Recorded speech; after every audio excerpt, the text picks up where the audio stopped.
Alright, good evening everyone. Welcome back to the stream. If you're on YouTube, welcome to the second stream of the night. If you're on Twitch, welcome back from our intermission. It took me a little longer than I was planning because OBS is weird. It's weird. I had this whole stuff set up so I could play the safety brief video, and now it's like every time I start OBS or every time I do a stream, the way media sources work in OBS changes for some reason. I had it all set up and then they all disappeared. And then I add it in and it doesn't work. Then I press play and it doesn't do it when I want it. It's like, I don't understand how it works. I don't understand how it works, how you can nest in media sources in OBS. It never seems to work. It works the way I want it to work one day, and the next day it's like I'm using a whole different program. And I don't know. Anyway, enough ranting about stupid stuff that seems to always crop up when I'm doing these streams. One of these days, everything's just gonna work. Anyway, this is Microsoft Flight Simulator. We're doing Microsoft Flight Simulator World Tour Leg 124. We're flying into every country and territory in the world via real commercial flights. And this flight, we're flying from Frankfurt Airport in Frankfurt, Germany, to Pristina International Airport, Adem Jashari in Slatina, Kuche, Kosovo in Kosovo. This flight's based on Eurowings 6613, flown in real life using an Airbus A320. We'll be using FlyByWire's A32NX mod for this, with the Eurowings livery created by Selçuk Dikalitaz. Alpha India Group's traffic, those are the rest of the planes you see here at the airport moving around, and Bajan Habashi 4-season pack. Those are going to be the trees and foliage, changing colors as we go through the seasons here. All links are available below on YouTube, and most of them are available on my About section on Twitch. Okay, let's get going here. And getting distracted by all that other stuff I was trying to do, I wasn't able to go into my settings and fix this because, of course, Microsoft Flight Simulator does not save settings for some reason. I still haven't figured out how to do that myself either. Oh, I gotta do that. Alright, anyway, here we are. Let's get into the plane. Frame rate kind of sucks here because there's a lot of stuff going on at this airport. At Frankfurt, busy airport, so I'm gonna suffer through some low frame rates, at least to start. We'll grab our sim brief.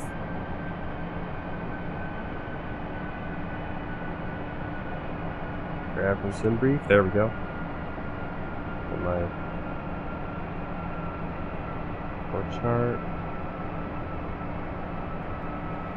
Operational flight plan. We need 7,861 kilos for fuel today. This flight. So this is gonna be a little bit longer flight than earlier. Audio. We'll do boarding music because I don't have Eurowings boarding music. Okay. And frame rate sucks, but that's because it's a busy airport. Okay, parking brake is set. Ground spoilers and flaps are disarmed. Engine ignition switch is normal. Engine masters are 1 and 2 are off. Throttle is at idle. Change of display brightnesses. Probably going to turn these down as we go because we're going to be kind of probably coming in for a night landing. Put my integrated lighting up here too. Okay, landing gear is down. Anti-skid, nose wheel steering is on. So the glare shield will turn up the brightnesses and everything here. Got a nice little plate here for our identification, Eurowings. Pretty cool. Wipers are off. Integrated lighting, and we can turn on our battery switches, and we do have external power. Let's go over here. 1, 2. External power. Strobe auto. Crew oxygen supply on. Ground control on. Nav 1, 3, 2. Do our APU fire test. That took a long time.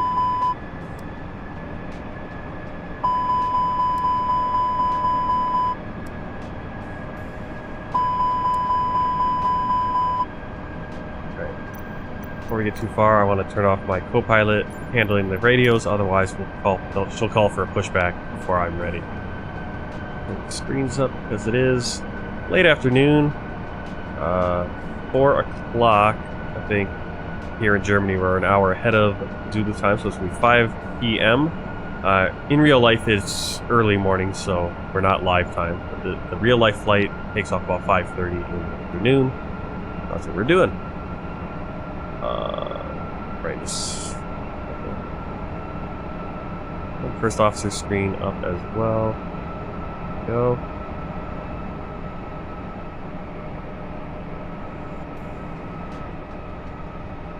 No smoking auto, emergency exit lights armed, nav logo lights on, and let's get the passengers boarding. Race balances, send the data request, 158 total passengers, start the loading process. You can hear them coming on board now.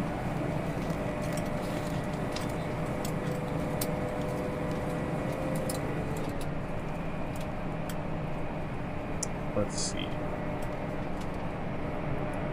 I know what I wanted. Also want to get Pack X going. So.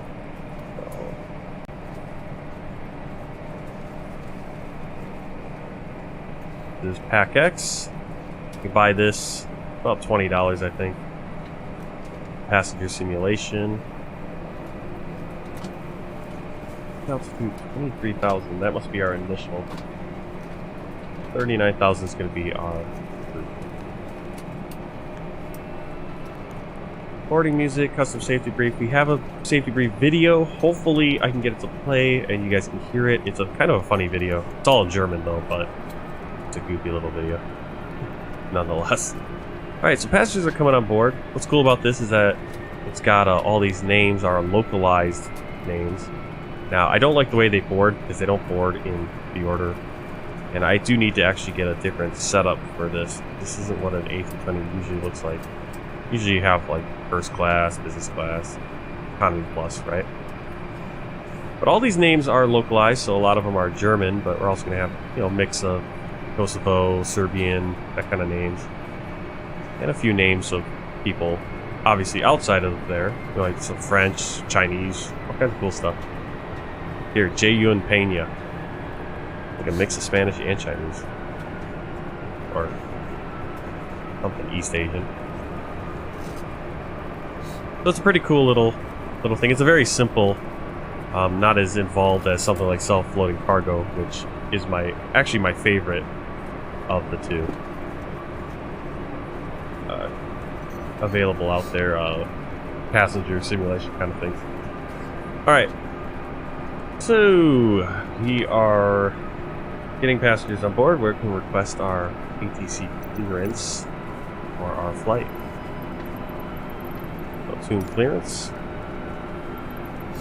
Request IFR clearance. Clearance delivery, Eurowings 661 IFR to Pristina, ready to copy. Eurowings 661 is cleared to Pristina Airport as filed. Takeoff runway 07 center climb and maintain 5,000 feet. Departure frequency is 127.6 squawk 3653. Eurowings 661 cleared to Pristina Airport as filed. Takeoff runway 07 center climb and maintain 5,000 feet. Departure on 127.6 squawk 3653. Eurowings 661 read back correct. Contact ground on 121.755. Good day.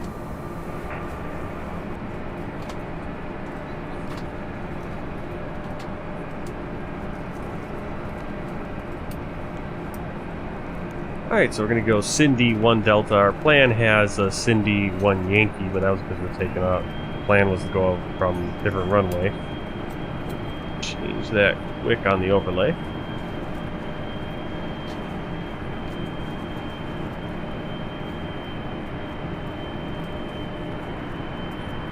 Cindy 1 Delta. There we go. And we'll insert. Let's see, Sorry, I'm kind of umming my way through this. Alright, here we go.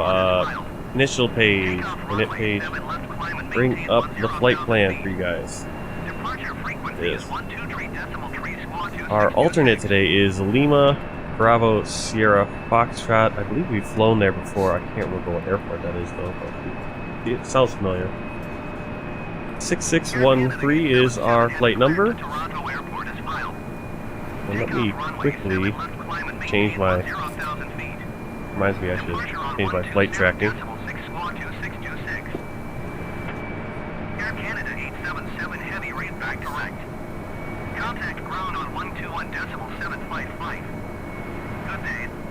Hey Oriana! Alright, if you want to track the flight, again, you can track it at events.flighttracker.tech, call sign EWG 6613.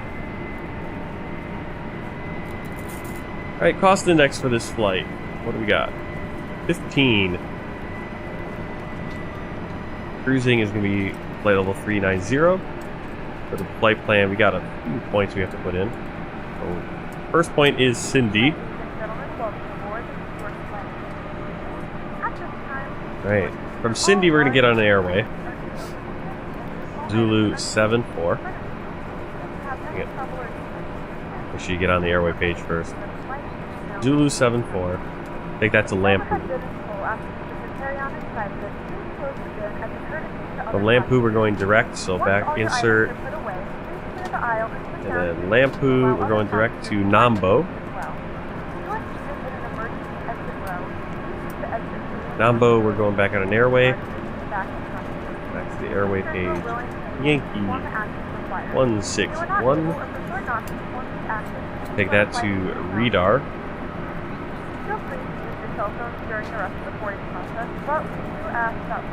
From Rudder we're going to get on to Uniform Zulu 98.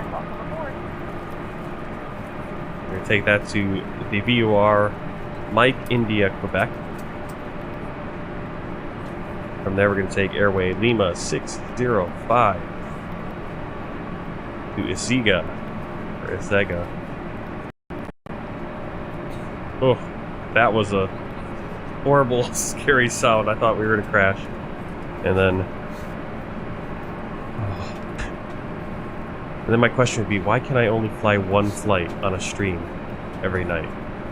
I can fly for 12 hours, but I cannot fly more than one flight on a stream.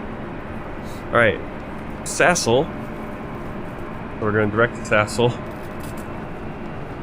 Hey Leonardo, welcome. Been a while. Glad to have you here. Just setting up to fly down to Kosovo from Germany. We're in Frankfurt. Our frame rate's suffering a little bit because we got a little bit of traffic here in Germany, Frankfurt.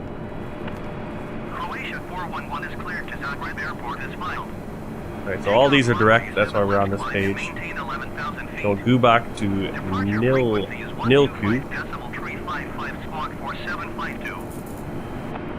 And take that direct to Akita. Or Akika. Direct to Mavar.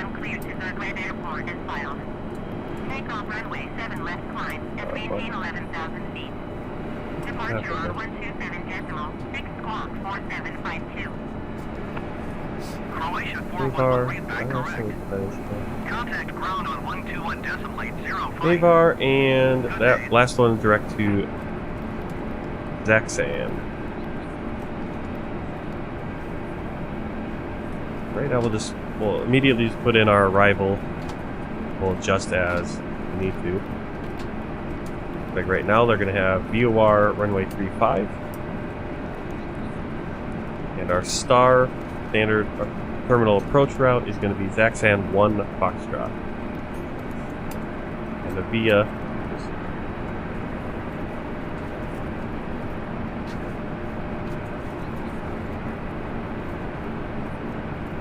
VOR.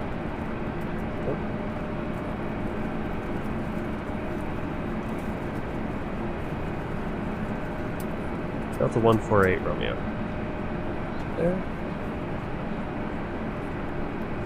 Doing pretty good, actually. Was kind of grumpy after the stream yesterday because couldn't get the flight in because flight simulator crashed for the fourth attempt doing that last flight we just did. So we were able to finally get the flight in today. It actually worked, so I'm pretty happy. Hopefully, while I'm a little grumpy about a few things with OBS right now, but hopefully I can work around and we'll be able to survive. I have no idea what my Chinese zodiac sign is. Unless you mean like the year I was born, that sign? I think it's a rabbit. That's what you mean by zodiac sign. What am I? Oh, right here. Our QNH is 1032.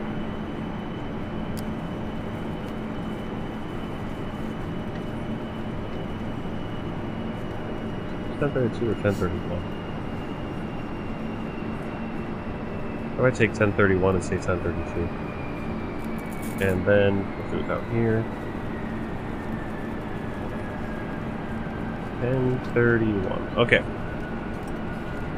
Back in this page. Radio navigation. I'm just going to check my final. We're definitely going to need that VOR. Frequency. Bring up. Navrax. Pristina is 111.05. And our route 342. Of course, on that VOR approach. There is no ILS, so there is an ILS for the opposite direction. Again, this is just going to get us in position. As you can see, if we just follow that direction, we'll actually miss the runway. The runway's actually a little bit on an angle.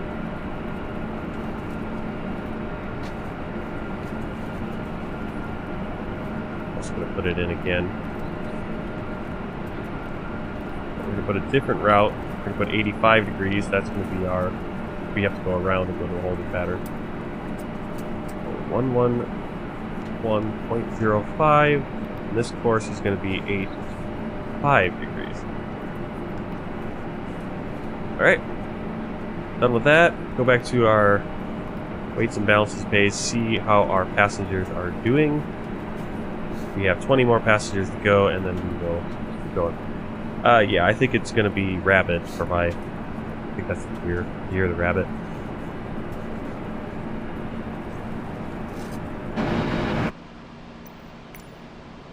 Look how it's like quieter outside the plane.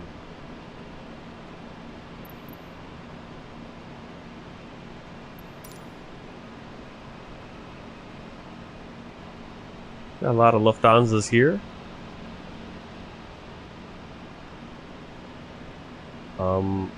I'm not sure if this airport is a premium airport, and then I think it was, and then I think there's some upgrades to it that I have downloaded. But I'm not 100% sure.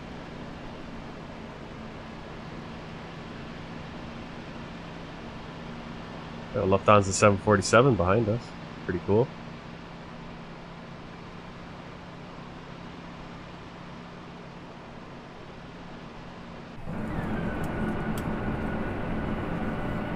Alright.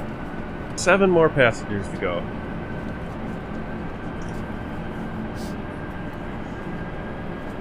Got barometric reference. Flight directors are both on. Frame rate sucks. Master switch for the APU is on.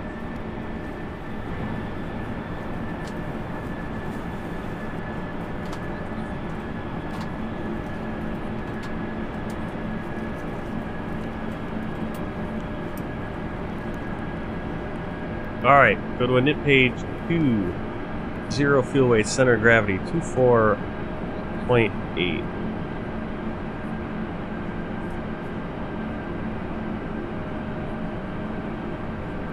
Let's see, I need... It's going to be about up 1.6. Well, let's get our fuel in first. Fuel 7.8.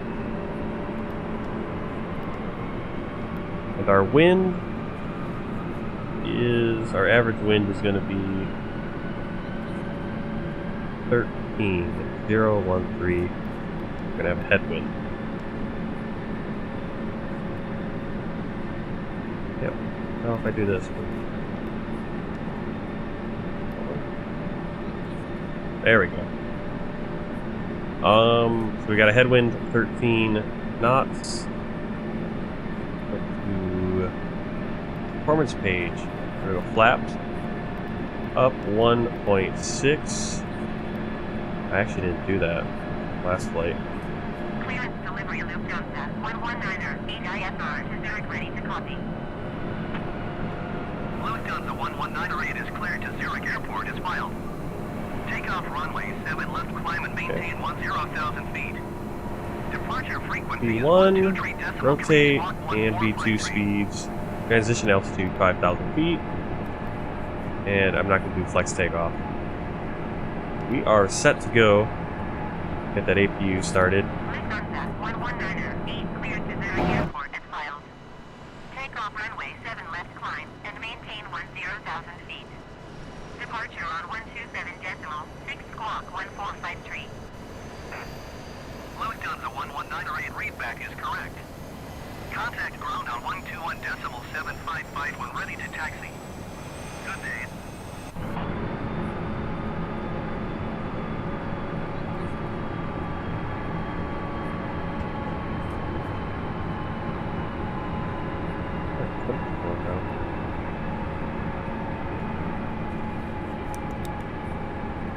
Fuel pumps on. Make sure we do that so we don't actually start the engines.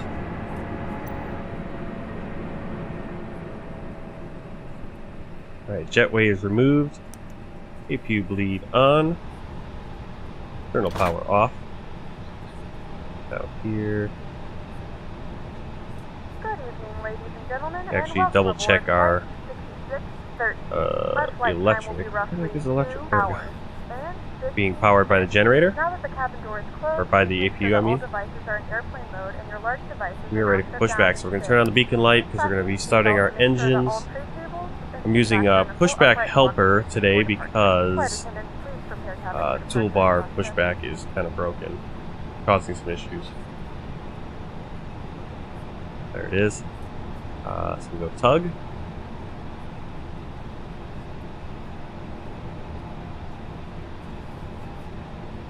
We'll just hide that. You guys don't need to see it.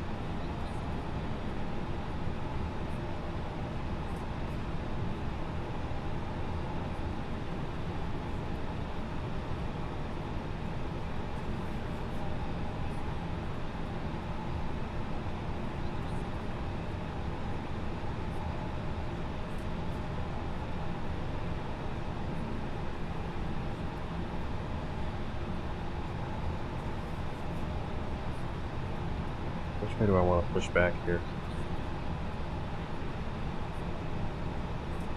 We're going to runway 7 center. Back. Push back over here. Obviously, we got to get out of this alley. And kind of push out right over here. Go to reverse. Oh no, no, no, no, no, no, no, no. Stop, stop, stop, stop, stop. Throw off the parking brake.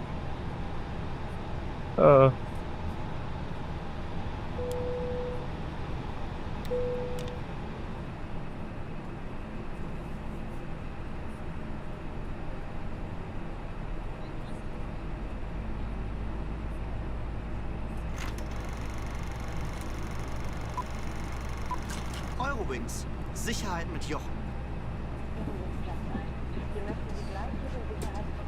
Zu voll. Kat, Jochen, bitte nicht nörgeln. Wir brauchen an dieser Stelle wirklich eine kurze Begrüßung. Habe ich dir eigentlich schon gesagt, wie schön es ist, dass du wieder dabei bist? Die Resonanz auf unserem letzten Spot war ja überwältigend.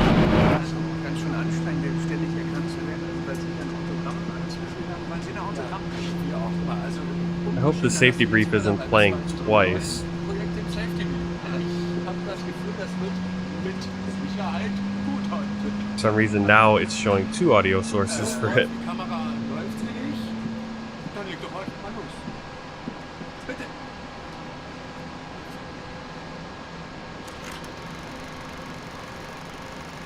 Szene 2, Take 16. Bitte. Guten Tag, meine Damen und Herren. Herzlich willkommen an Bord dieser Eurowings-Maschine. Das stimmt doch jetzt schon nicht. Das ist viel zu gestellt. Normalerweise versteht man die ja nicht, weil die absichtlich so nuscheln. Okay, starting engine 1. Guten Tag, meine Damen und Herren. An Ansicherung. Wie heißen Sie? Jenny. Die kleine Janine möchte im Bälleparadies abgeholt werden. Das machen wir nochmal. Szene 8, Take 19. Und bitte. Sollte der Druck in der Kabine sinken, fallen automatisch Sicherheitsmasken, Sauerstoffmasken, Take 24. Bitte. fallen automatisch Sauerstoffmasken aus der Kabinendecke. In diesem Fall mein Beutel ist voll.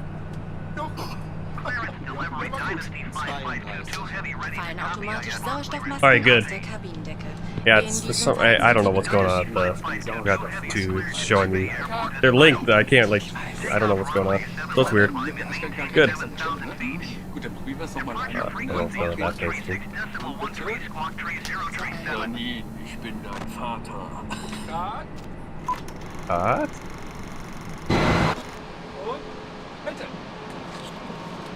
Dynasty 5522 Heavy cleared to Taipei Airport as filed. We got a plane going to Taipei. I wonder if it's cargo planes. Denkbar einfach. Departure on 127.6 squawk tray Du machst es 037. einmal. So wie es im Skript steht, ja? Dynasty Das kann doch 5522 jeder. Heavy Also reading selbst is jemand, der noch nicht correct. mal in der Lage ist, eine Banane zu Contract schälen. ground on 121.9 Klick und zu. when So, ready to haben wir. taxi. Nächste Szene. Good day. Einmal. Hab ich gehört. Ja, das war auch für deine Ohren bestimmt. Alright, let's get our taxi clearance. Hör zu, Jochen. Ich hab sie jetzt Geh mir nicht auf ins Enkel. Ich weiß, was jetzt als nächstes kommt. Tim, ja, Frankfurt ground Notausgänge. Eurowings 661 tree with whiskey Also ready to natürlich hat auch taxi dieses IFR. wunderbare Luftschiff 6 Notausgänge. Und zwar 2 da, 2 Tragflächen und 2 Enden. Dann mach's doch bitte so. An ihrer Stelle würde ich den Notausgang auch gleich benutzen, wenn sie genauso ein Hals haben wie ich wegen diesem super Die Szene ist Nein, die Szene ist nicht gestorben, auf die habe ich mich gefreut. Die Szene ist gestorben. Die Szene machen wir jetzt. Taxi to Machen wir Endel nicht Short die Kamera Runway aufbauen. 07 Center by taxiway November 3 November November 4 Lehman November 5 November November 1 5 Lehman 2 1 Eurowing 6 So, ich bin bereit für die Raucherszene. Jochen, das Kostüm nicht Raucherszene, Mann. Ja, du machst mich fertig. Geh dich umziehen, bitte. Jochen, nicht ziehen. Szene 10, Take 17. unmittelbar nach dem Verlassen des Flugzeugs über die Notausgänge. Alright, so what did we get for a taxi here? Um die Weste aufzublasen. Jochen, Just verifying. So November 3, komm da runter. November Szene 10, Take 18. Lima. Bitte. Gerne. Take 29. Lass die Hände. 31. Haben wir noch Westen? Plus, let's keep going back and forth. Go down to Lima. Wir wünschen I don't dir know. einen schönen Flug. This is kind of weird to go down to Lima and then go back up to November and then back down to Lima. Ein Riesenapplaus für unseren Star Jochen. Mensch, Jochen, vielen lieben Dank. Ich würde sagen, wir Uh-oh. rufen dich dann an, wenn wir dich nochmal brauchen. Talia's coming in. Wisst, was in diesem Flieger passiert ist, wird in diesem Flieger bleiben. Wollen wir nicht alle zusammen noch ein schönes Feierabendbier trinken? Oder wir 12 gleich? I know it's a weird video. It's a weird, but it keeps your attention. I guess. I mean, that's why they do these. They're getting so much more, you know, goofy because people then kind of watch and go, okay, what is this? Versus just the standard. Okay, here's what you do. Da, da, da, da, da. Right. Okay. Guys, just gonna come right in on us. Okay, good.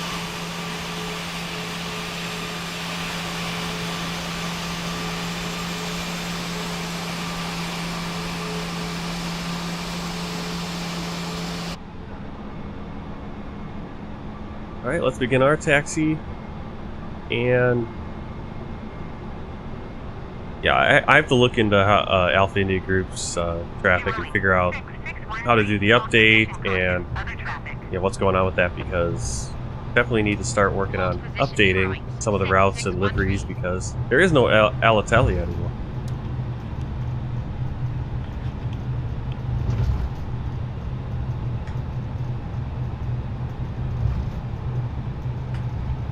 No idea where November 3 is.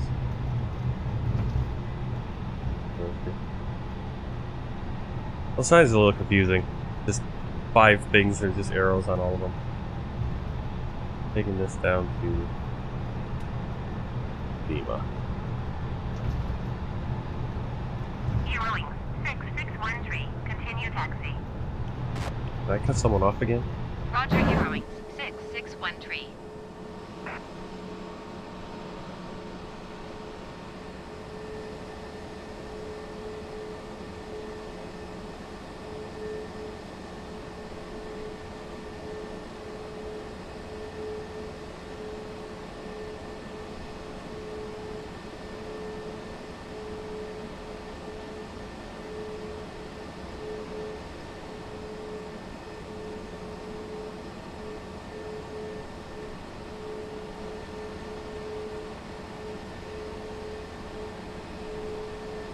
Yeah, so we're on Lima now, and at a certain point it wants us to go back up to November, like driving here, taxiing here. It's like, why would we do that? Granted, we do have, I suppose, because plane coming the other direction. Maybe that's why. We did have, what did it say, November 5? 6613, hold position caution, other traffic. I know, but I gotta get out of the way. Heroing 6613, Yeah. continue taxi. Hold position, heroing 6613. November 4, we should have gone. No, November 5 is where we're gonna go back up. We'll go skip up here, I guess.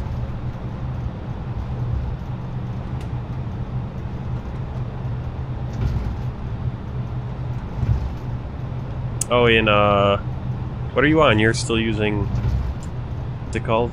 The mobile one? Yeah. Well, we did an ITA Airways flight, in this sim, so. Turn up here, we'll go on November, then we'll come back down a little bit later. Infinite flight, yeah. Yeah, that is the nice thing about the modding community, is that you can immediately get liveries for most of the airlines within a few days of them being shown.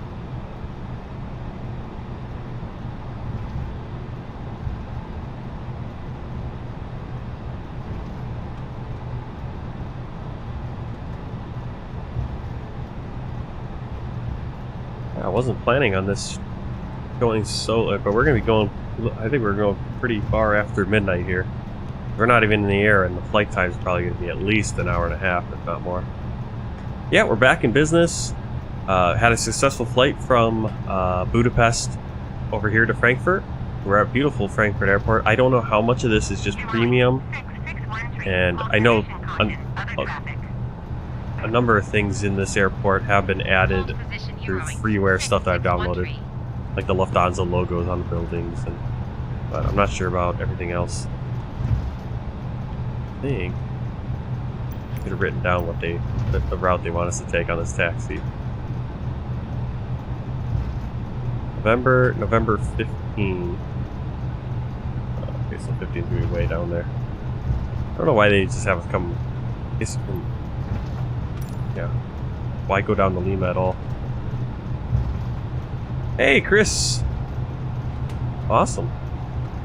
Yeah, you do need to get your flight stuff. What flight do you, I'm guessing do you do DCS? I think you mentioned that before, maybe you did DCS.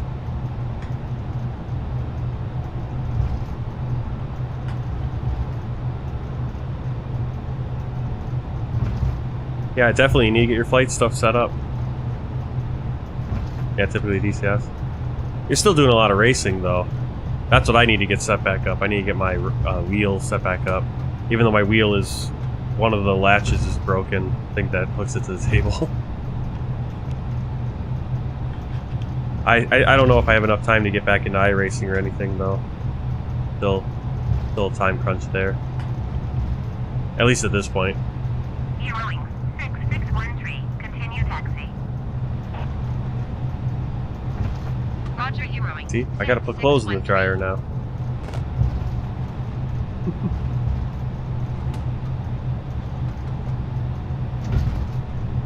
Yeah, I wonder how many racetracks I would have to get.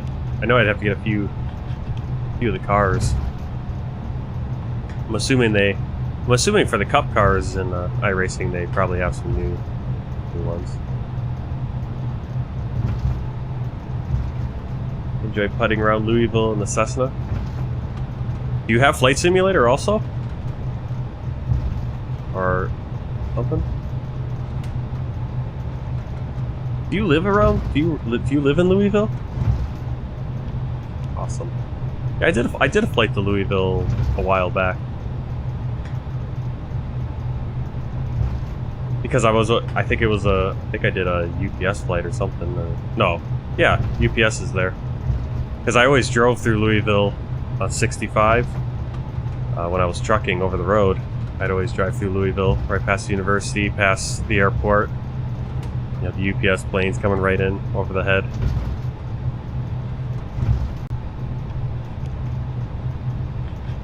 Oh, that's cool. I thought you worked at, or is that?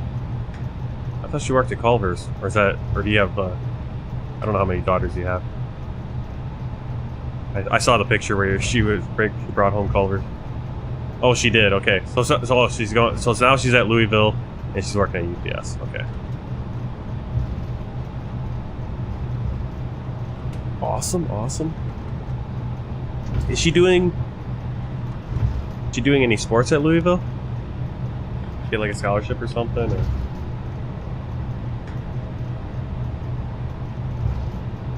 Uh-oh, we went too far. Let's turn around.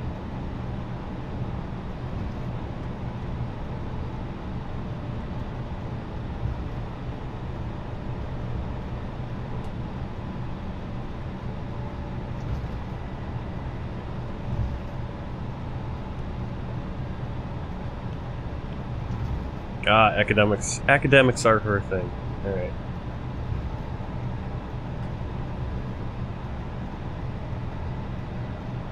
Shuggies, welcome to the stream.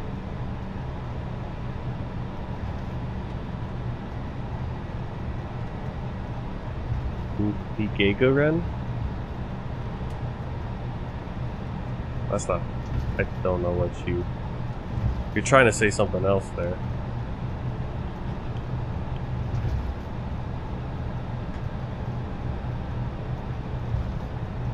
Yeah, we missed our, I hate English.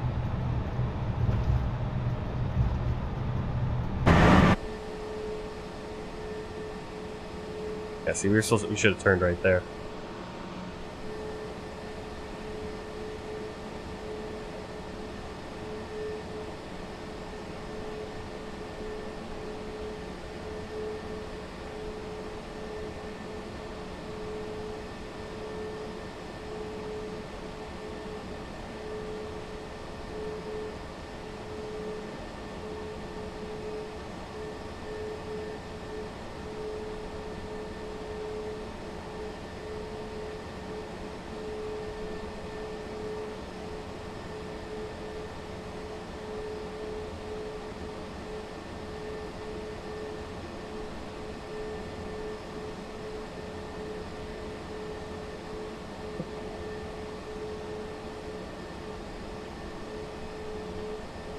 Nope. No lighting mods or anything. They only, like I do have some scenery mods. Frankfurt Tower, Euroing 6613. Like for, you know, various airports, but it's all freeware stuff, and then I have the trees are all, season mod. X-Class Kiwi! Nice, I like that emoji. Welcome to the stream. Takeoff runway 07 center, Euroing 6613.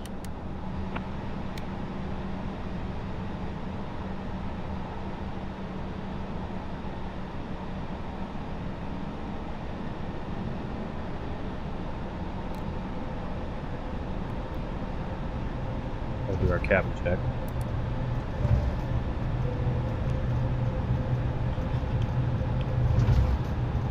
Hey, Ace Pilot 101.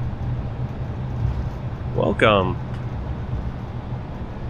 Welcome. I'm actually doing a little bit better today because we were actually able to get in the last flight from Budapest over here to Frankfurt, and now we can actually finally do this flight, which I should have been able to do. I think would have been the second flight yesterday. Actually, would have been the first flight yesterday if we'd been able to do the Germany flight on the couple streams ago. But we've had a lot of flight simulator crashes, and then now it seems to be working good. All right, we're on the runway. Better get going. This is probably a plane on approach.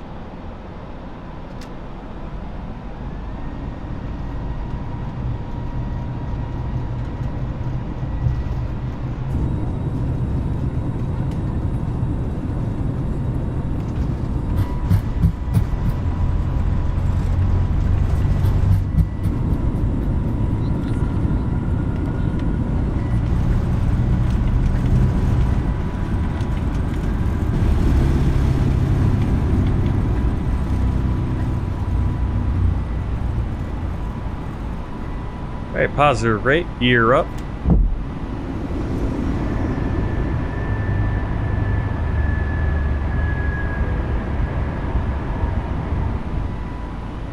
Eurolink 661 tree contact center on 127.6. Good day. Yep, Ace Pilot, we're doing a world tour, so I'm flying into every country in the world, and that just so happens to be this flight that I'm going to get knocking Kosovo off of the list of countries to get to. And I'm really excited with the approach that we had on this landing and this takeoff approach because we get to fly right past downtown Frankfurt. Really cool. Let's see. Did you make any changes to fix it? To fix the simulator? I removed the toolbar pushback, but even when I did that, I still had a crash.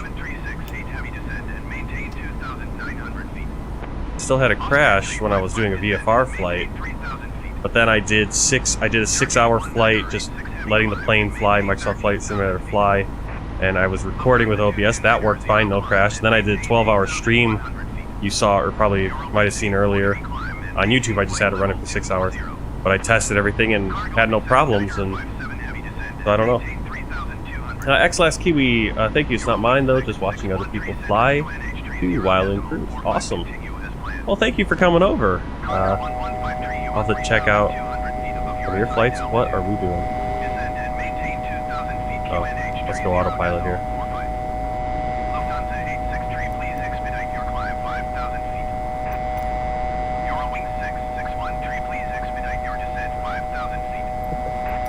No.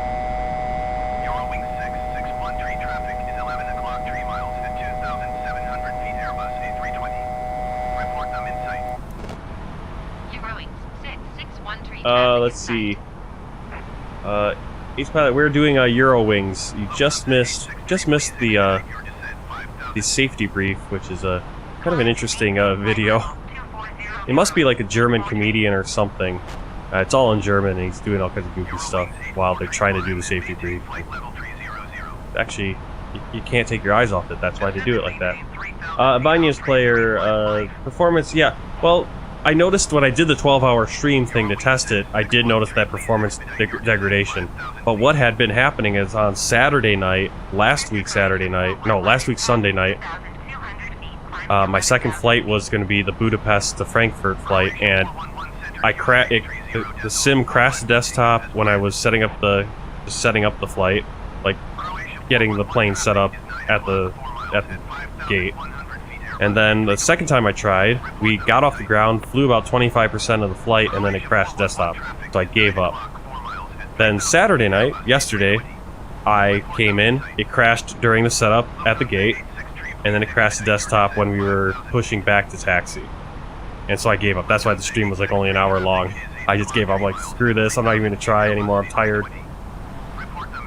And so I then did those practice streams, and I didn't really change a ton of stuff, and they worked. I didn't have any crashes and had no issues on the flight, the first flight of the night, and so far so good on this flight. I don't know. Eurowing 661 please expedite your descent 5,000 feet. Yeah, I'm just gonna ignore ATC here. See if we can get a. Eurowing 661 traffic is 4 o'clock, 4 miles at 2,000 feet. So much traffic. Report them in sight. Right, Center Eurowings 661. Request 17,000 feet.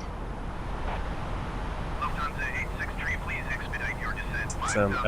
that's SXM is St. Martin. I know that because I've been planning out my world tour flights, and I was spending a ton of time in the Caribbean figuring out how I was going to fly those flights and not have to and fly them as efficiently as possible. So X Last Kiwi is flying from Miami to St. Martin. I think I'm going to be flying. I'm going to do all the Caribbean, and then I think I'm flying. I'm trying to remember where I'm flying out of. I think I'm flying out of St. Kitts back to Miami. That's where I exit out of the Caribbean, and then.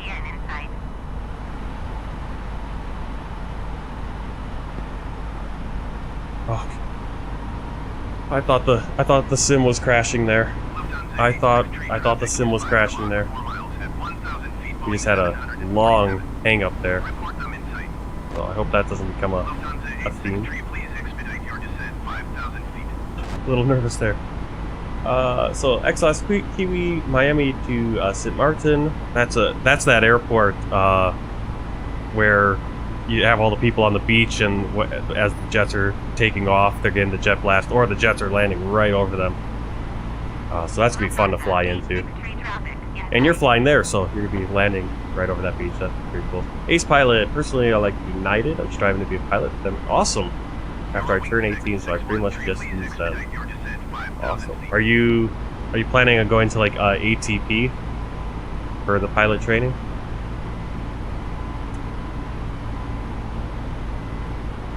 Yeah, I Ibanez player. I attempted that flight, that Hungary flight. That was the second flight of the night last Saturday or last Sunday, and that failed. I twice crashed on that night, then twice yesterday. Fifth time was the charm, but it's like I could have been 5 flight ahead. We could have already been flying. I don't know where we'd be flying at that point, but yeah, it was really annoying. X-Last Kiwi is striving for Lufthansa. Cool. Yeah, we did Lufthansa. Flew Lufthansa the last flight from Budapest to Frankfurt. Thank you, thank you. The Ace Pilot is currently doing Oscar Golf Golf to San Francisco. What is Oscar Golf Golf? That's one I don't know.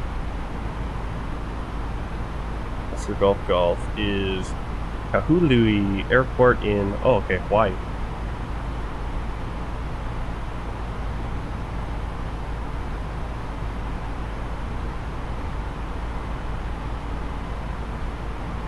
Oh, Maui? Oh yeah, Maui. Is it Maui or Kahului? Or I guess it's both. 2 different names.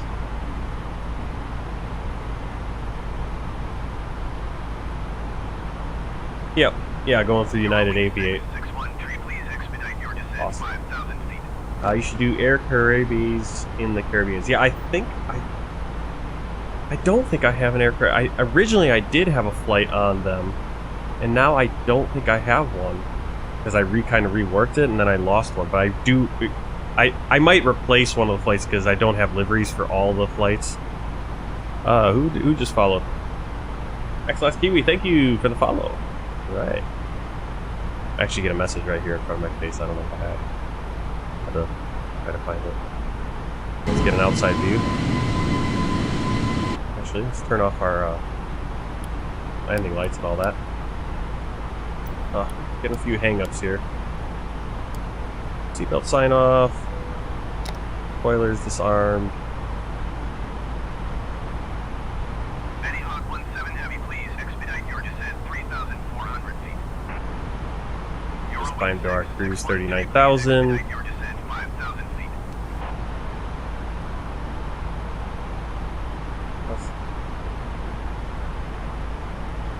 Yeah, I had Sean. I did have one planned, Air Caribbees.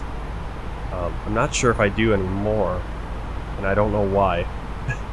But I'll replace a flight with that. It might not be a real life flight in the Caribbean, but I don't have liveries for all of them. Or we'll see how it's gonna be. It's gonna be kind of interesting over there because I don't have all the planes or liveries for everything. Because a lot of those flights over there, you know, you get a few flights that are 777s or an A330 like that, but most of the flights are going to be ATR 42s.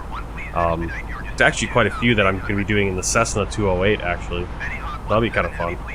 Like the St. Barths, going in the St. Barths around the St. Barths commuter flights. That'll be fun. I actually loaded in on the St. Barths just to check it out because I've never really looked at the Caribbean in Flight Simulator. It's so awesome. So it's gonna be really fun once we get over there. I'm always looking forward, like, you know, I was looking forward to getting to Europe, and now that I'm in Europe, I'm like, I want to get over to the Caribbean. And once I get to the Caribbean, I'm gonna be like, I want to get over to, you know, I don't know if I'll be as excited to get over to the Pacific. Pacific's gonna be a lot of just long flights over water because you're gonna be like, there's an island way over there, and then 5 hours later, there's an island.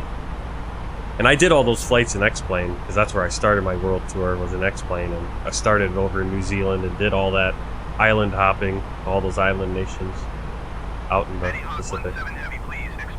Space pilot's going through United Aviate. Yep, that's how you do it. I think there's a few options to get to United.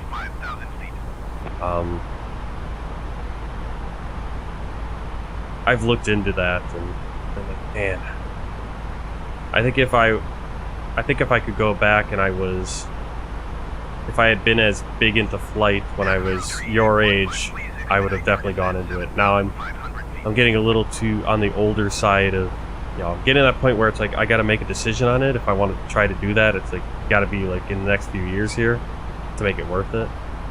But at the same time, it's like, you know, where am I going to get the money? I mean, they do offer ATP does offer really good financing. I mean, you're not going to find better financing, a finance rate than a 1% interest, but still. Eurowing 6613, please expedite your descent 5,000 feet. Croatia 411 climb and maintain flight 310. X-Last Kiwi, due to quarantine, I was bored, so I tried Frankfurt to Incheon, Seoul, South Korea. 2 hours in, I mispressed something on the fly pad and it crashed. That's like the plane crashed or the sim crashed. Because it's one thing if I hate crashing my own plane or having a bad landing. Hey, thank you for the follow, Ace Pilot. I hate having my own crash or bad landing, but I'd rather have that than just a crash to desktop because at least there's a resolution. Like, okay, something happened. I failed. I screwed up and plowed my plane into the side of a mountain or whatever it is. Obviously in sim. Eurowing 6613, please expedite your descent 5,000 feet. Kahului is the city in Maui. Okay. Awesome. Yeah, I'm gonna be flying to I'm gonna just fly to Honolulu on the world tour. So I'm gonna go right now, basically I'm gonna do the Caribbean, I'm gonna fly out of the Caribbean to Miami. I'm gonna go to Miami up to Bermuda, then Bermuda to New York, JFK, and then from JFK, my plan right now is to go JFK to San Diego. I really want to do a San Diego approach, but I might do like JFK to Dallas and then Dallas to San Diego or something, just so it kind of break up the length of the flights. But wherever I go on the West Coast, I'm then going to fly out to Honolulu, and then from Honolulu, I think down to French Polynesia. That's going to be, and then figuring out how to bounce, and probably going to go look back at my old X-Plane flights to see how I did it, how I hit all the nations without having to kind of do a lot of back and forth. EFA, Lufthansa's flight school, closed due to Corona back in 2020. A few weeks ago, they announced they will reopen with a new concept. My sim crashed. Yeah, that sucks. Like I said, I know that feeling 5 times in the last 3 streams. No, 2 streams.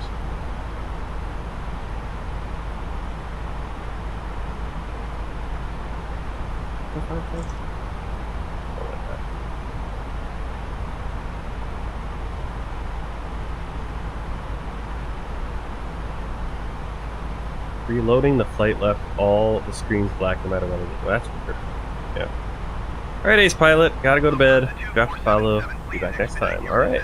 Yeah, I usually stream. Right now I stream 7:30 on my nights off. So I think this week I'll be streaming Friday night 7:30 and then Sunday night 7:30 because and possibly might be able to stream Saturday night, depends on if I do work or not. There's a question mark next to if I work or not on Saturday night. But Friday I have off, Sunday I have off. So I'll be streaming 7:30. We'll be doing 2 World Tour flights, depending on the length, but right now I think 2 World Tour flights. So Friday and Sunday, and possibly Saturday, and if I can't sleep during the day, maybe I'll do something during the day at some point, because my body is refusing to do the nighttime thing anymore. Because I work night shift and I try to sleep during the day, and lately it suddenly become I can't sleep during the day and I can't stay awake at night. Enzo, I am... Do you know what joystick you're using? I am using the Thrustmaster 16,000, I think it is. T16000M, something like that. So it's this one. If you look for if you go on Thrustmaster, it'll be this one. It's not too hard to find. Kind of their budget thing. I also have and you can get a package. You can get a package deal too, where you get the stick, rudders, and throttle. I think I use the throttle backwards though.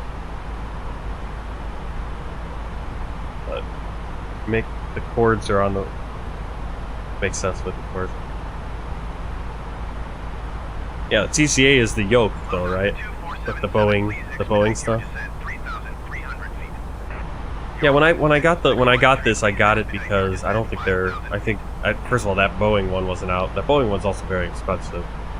But I think with a stick, there's a little bit more flexibility, because I was thinking, well, I could use this for like War Thunder or, you know, other flight games besides just flying, you know, a general aviation yoke kind of plane. So, but I would love to get I'd love to get that Boeing pack. That'd be pretty cool. I'd love to get the Airbus one as well.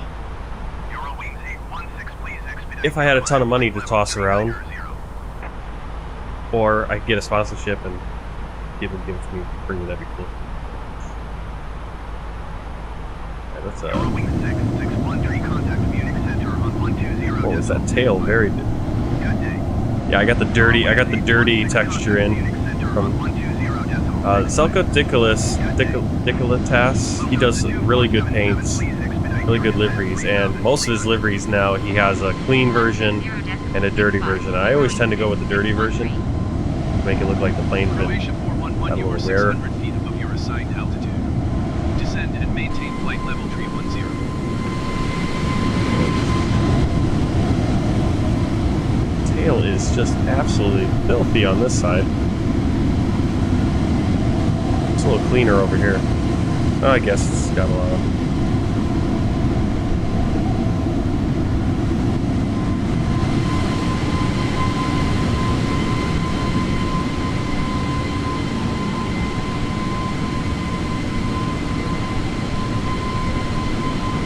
Alright, so we got...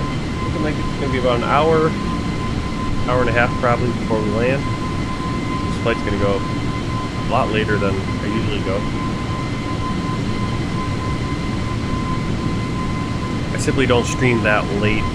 I don't stream too late into the morning, you know, into the night, because everyone else is sleeping and I'm not sure how loud I am.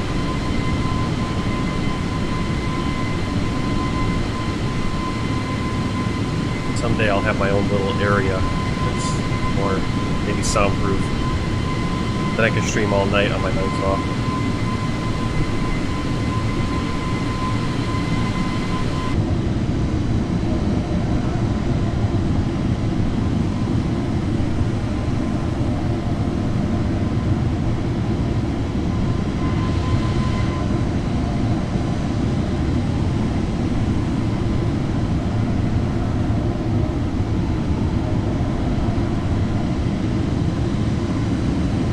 did that go from 3? Oh, was it? Did it say 3 before on the ETA or on the ET up there on the overlay? Well, it depends on your altitude. Like when you're first taking off, you're so low that it's just kind of going off of that.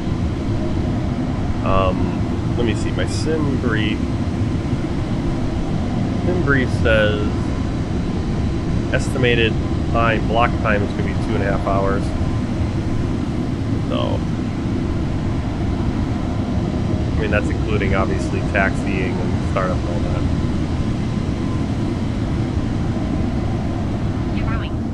Yeah, I wouldn't be surprised if it said 3 hours at one point. I'm surprised it's already down to almost an hour. I figured it'd be a little bit longer. Yeah, it kind of adjusts based on your speed, and obviously the higher our altitude, the higher our ground speed is. Another plane crossing.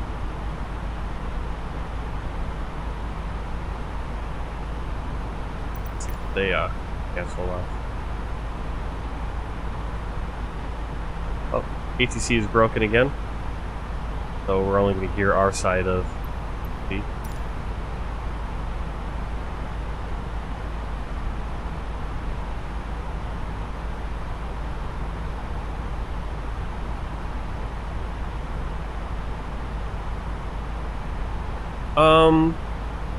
Typically ATC, I've been finding, because if you've been watching, I've been putting in a fixed point and putting in a fix where I want to start my descent, and typically ATC has been having me descend early before that.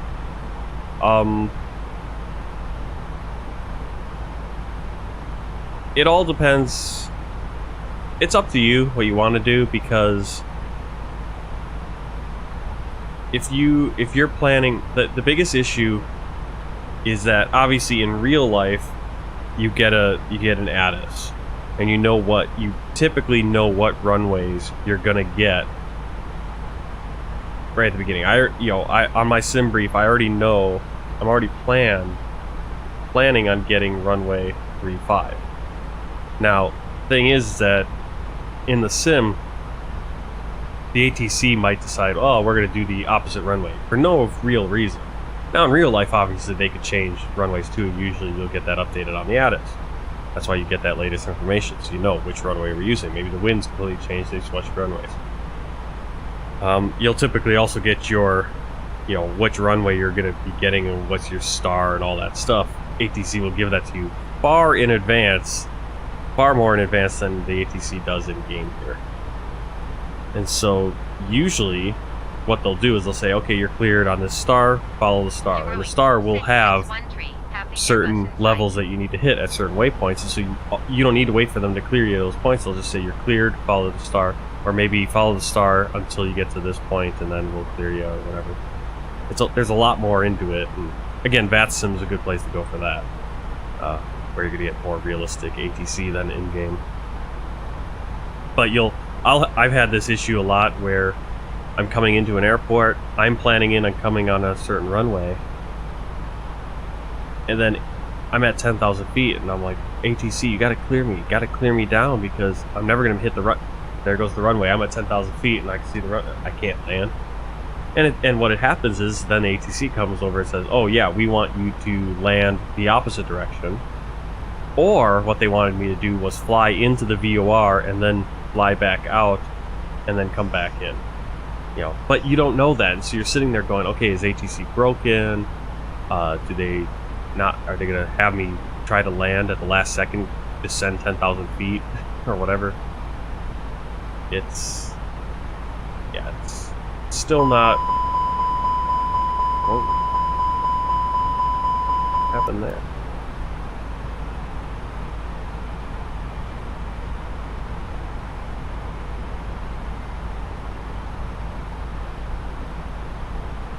Yeah, I'm guessing there was a massive. No, I think the weather just changed a ton, because like this dropped dramatically. I think the pressure must have changed a ton or whatever it is.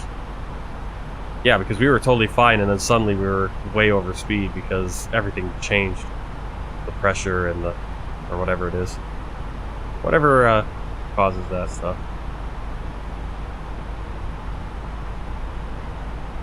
It was very interesting. I did that 12 hours. I just let the stream run. And I ended up flying all the way to North Carolina from Hungary. And when I came in, when I woke up this morning, no, this evening, to shut it down and then get ready for the actual stream, one of the engines was out. And I was also down to like I had 20 kilos of fuel, I think, still on board. So I burned, what, almost 20,000 kilograms of fuel flying from Hungary to North Carolina. Double the range of the typical range of the A320. And what was interesting is that the engine wasn't off because of the fuel. It had actually failed because of Pack X, because I had Pack X running and there was an engine failure showed up on the little flight phase, or down here where it says flight phase. Well, now it says serving snacks and drinks. If there's like an issue, it'll show the issue there, and in red it said engine failure. I was like, oh, that's... I had an engine failure and I'm out of fuel? And all the little messages on the screen here saying, land immediately, whatever. Good. My neighbor has a workshop and helped me build removable under-desk mounts for my honeycomb stuff. They're awesome. Yeah. Well, that's when you get to the next level, when you start having all your different mounts that you can swap in and out. That way you can have all your stuff mounted. You know, it's like with my... I never have enough room. I bought this huge desk. Like when I bought it, I thought it was huge. Now it seems tiny. But it's way bigger than what I had in China. And I bought it so big so I could, like when I'm flying, I can fly and I can move my steering wheel over and still have it latched. And then I found, now I have no room. Yeah. I used for the longest time, right where my microphone is now, my microphone stand or arm. I had my microphone arm on the other side. But I had my steering wheel and my gear shifter latched, but moved over there to the right. But that takes away a huge chunk of the desk, and now I have that second screen over there. So, got very claustrophobic, so I just removed it because I'm not using it. But that's also why I can't just jump in the American Truck Simulator, because I'd have to rearrange all my cables and get the steering wheel set back up. Yeah. First world problems.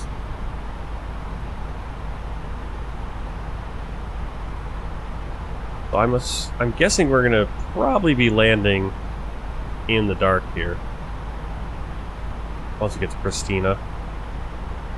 It's a very interesting flight plan that was that they gave me, that SimBrief gave, and I went with the first one. I'm assuming that it's because that's the real life routing right now. Actually, I'm going to go check. Why do I do that? Flight aware. I just want to see if this is actually a real life routing or if someone's just being goofy. What are we, 6612? Euro wing 6613, Frankfurt to Pristina. Yeah. Okay, so I'll show you on Navigraph. I'll pull it up on the flight pad here. What the flight plan looks like. Let me know if you can see it. If you can't see it, but yeah. So we basically got this flying through Austria.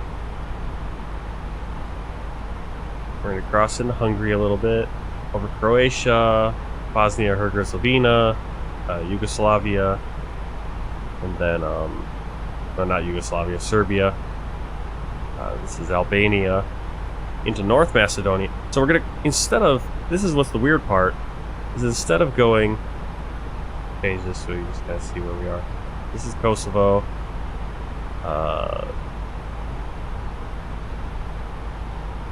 That's it. Oh yeah, I forgot Montenegro. The other map there wasn't a separation. So we're not flying over Serbia, but we're flying Montenegro, over Albania, and then into North Macedonia, and then into Kosovo. It's like, well, why not fly right here? It's like, maybe we can't fly over Serbia for some reason. So you have to fly around. I don't know why you can't just fly Montenegro into Kosovo. Or, you know what. I guess, if you're coming on this runway, it just makes sense to go this way. Instead of trying to come in and then... I don't know. So that's the flight plan. That actually, I think that adds like 22% to the flight time, mileage and everything, versus going like that.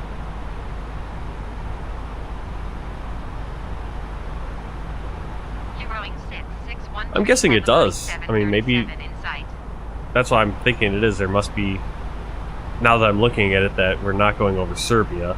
Like maybe there's, you know, they don't allow flights going to Kosovo to fly through their airspace. Very well could be. I guess I could look that up.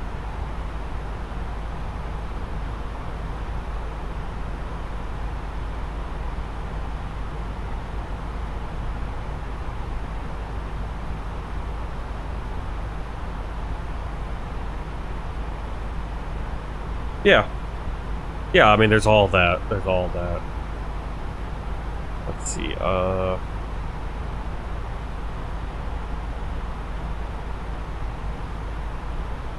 Kosovo, is it still not? I mean, I could have sworn Kosovo, I mean, how long has that been? Alright, so this is an article from February 11th, 2021. So NATO facilitates new civilian flight routes into Kosovo.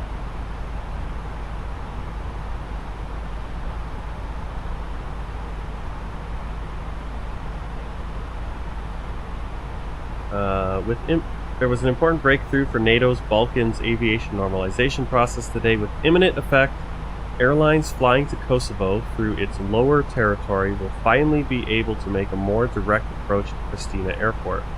This will reduce travel time for passengers, cut fuel consumption, and lower environmental impact of flights.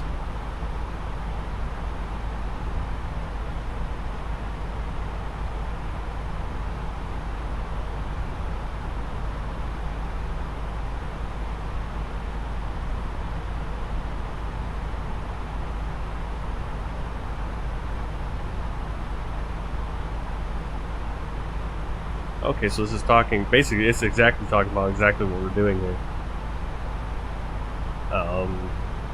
See. The breakthrough announced today will greatly improve the routing of much civil aviation traffic into Kosovo. Up until today, flights arriving into Pristina Airport in Kosovo from the north, which is where we're coming from, had to fly an extended route around Kosovo and into Pristina via the airspace of Albania or now North Macedonia. This is because the air traffic control of Serbia refuses to allow aircraft heading for Kosovo to overfly the territory of Serbia. Serbia and Kosovo are engaged in a dispute over Kosovo's unilateral declaration of independence from Serbia. Okay, so it's Kosovo that doesn't allow it.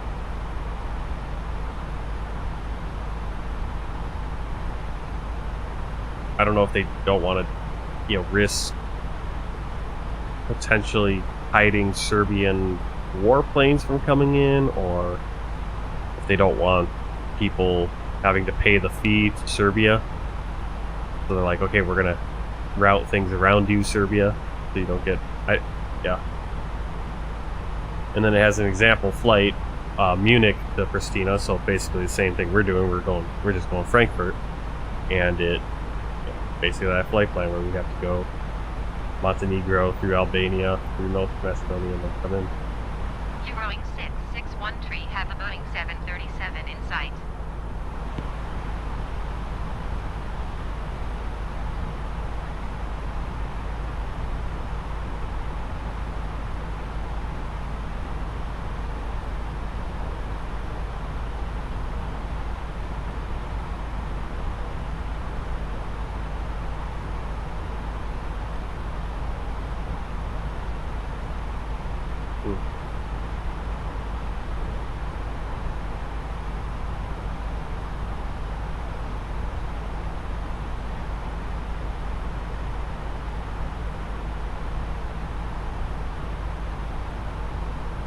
So it's always interesting doing these world tour flights, because sometimes you run into that where you'll get this routing and you're like, why do I have to fly this insane routing? And then you go, oh, okay, I'm avoiding a country.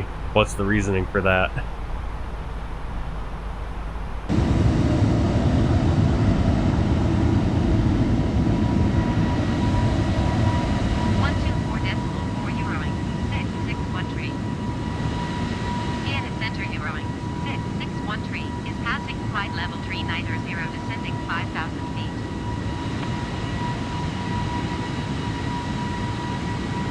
descending 5,000 feet? I don't think so.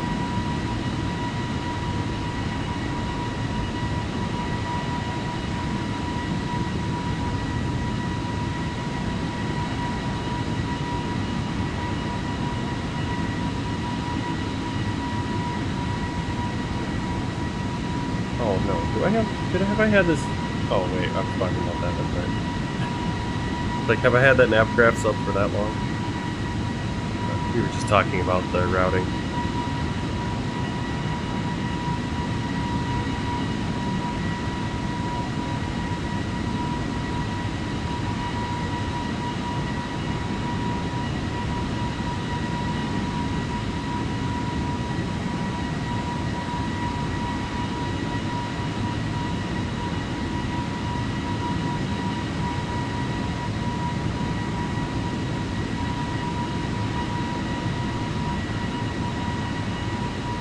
God, I have to do my have to get a lesson in here on Duolingo, otherwise I'll lose my streak. We'll do an easy one though, just to get it in, because I only have a few minutes or midnight.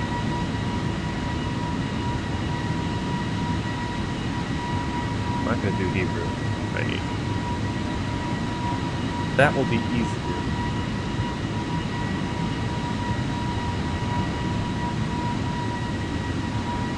Got 5 minutes.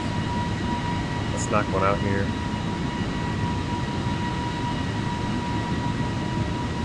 Seriously, we'll just do the easiest one. Just to get it in. 再见，你好，好。 Oh yeah, nice sunset. When we did the flight on, I think last Saturday when we did that flight from Hungary and we got up in the air and got 25, that one was amazing because at the sunrise and it was just all red clouds because of the sun.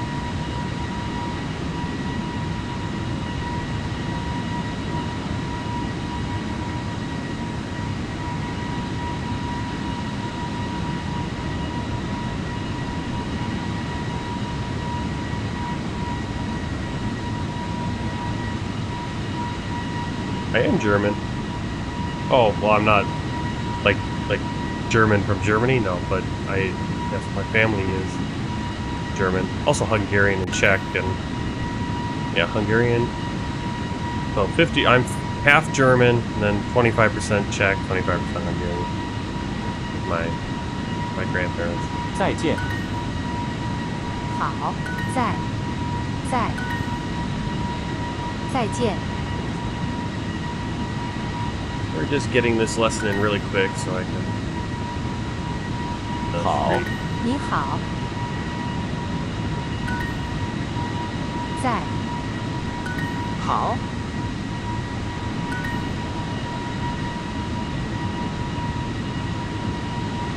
再见。好，你见。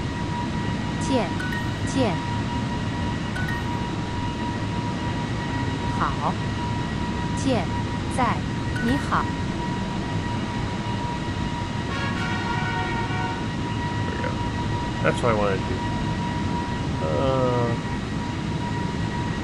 Now we could do like an actual lesson.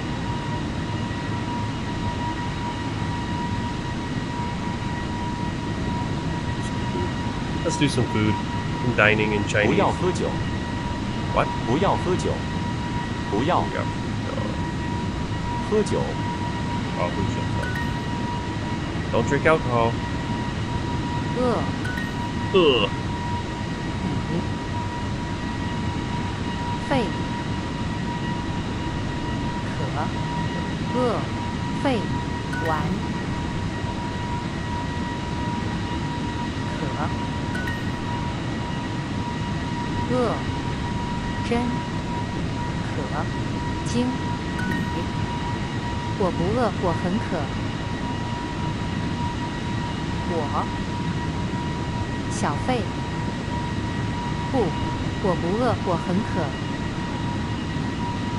饿，我不饿，我很渴。我不饿，我很渴。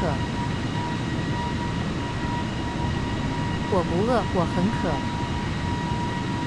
很渴。我不饿，我很渴。张明，甜点，小费，很渴。我不饿，我很渴。Where's the what? Yeah. Oh, there's another what. Okay. 这杯茶很好喝。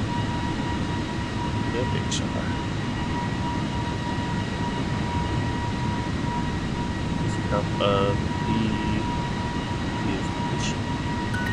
他很饱，所以吃的非常少。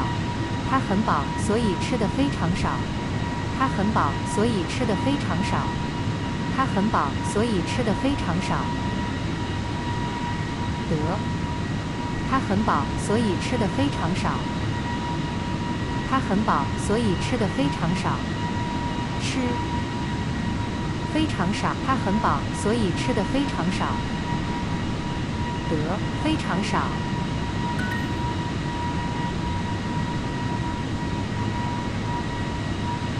Yeah, it's these sunsets are just, it's the, gotta get this, they just work so, they're so much nicer than, like X-Plane you can get it to look like this, but you gotta spend some money. I'm not hungry, I'm thirsty. 我很渴。他因为生病了，所以吃的很少。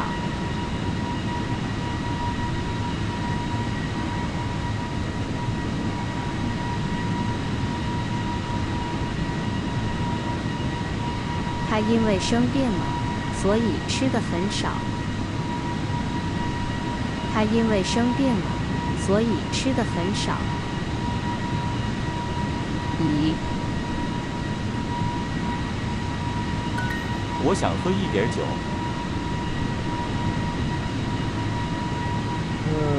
I want to drink a little alcohol. 我今天没有吃饭，现在很饿。我今天没有吃饭，现在很饿。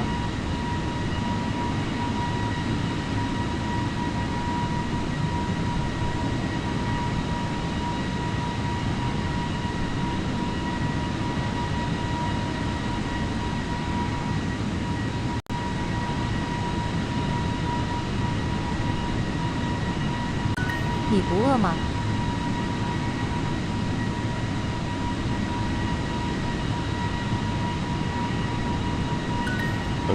晚饭的菜真少。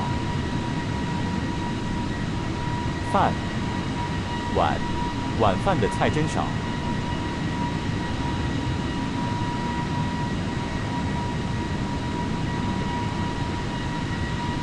Dinner. Very little. 菜。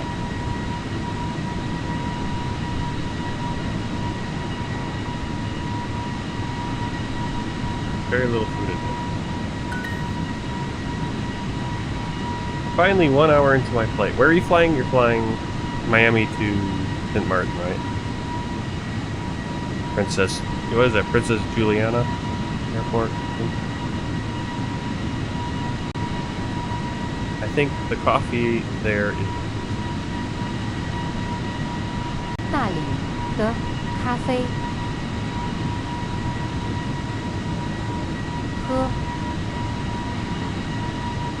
觉得，我觉得，那里的咖啡最好，喝最好。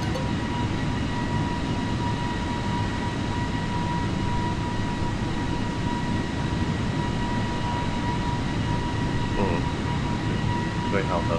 我的弟弟很渴，他要喝水。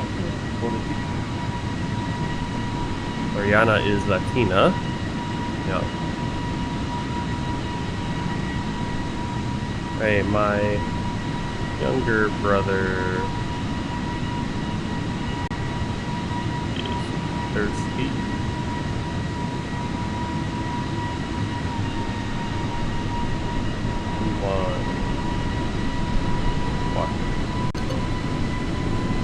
Really? He wants to drink water. Oh.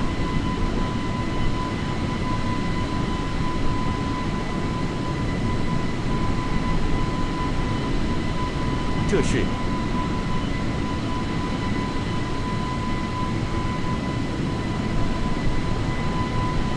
什么酒？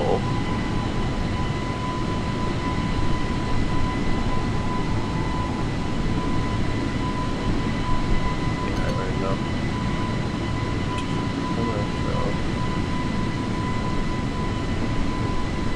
Oh, suddenly I'm very tired. I'm suddenly very tired. That's just how it goes lately. I can't,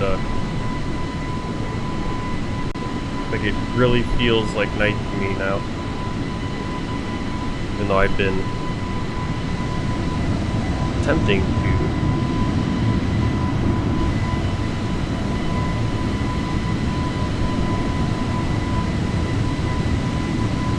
to stay up because I work at night.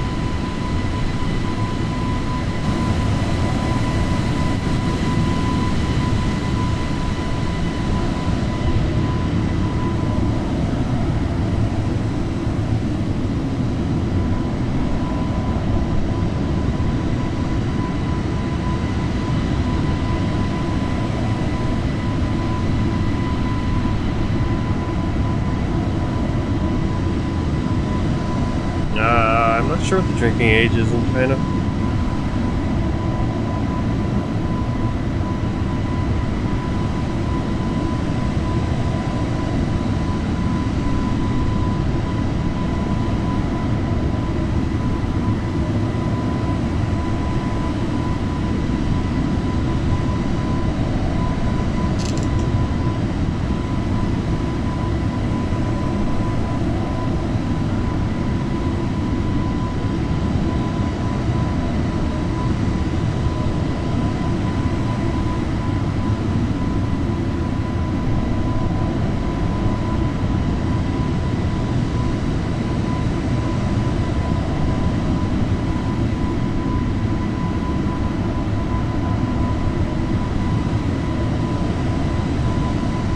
Weather just changed again.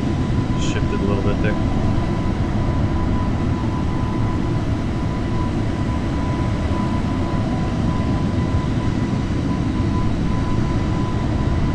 Right now we are over Austria.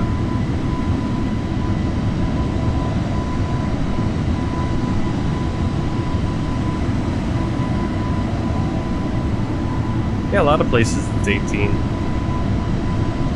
Yeah, that makes sense. United States is kind of the weird one, with it being 21.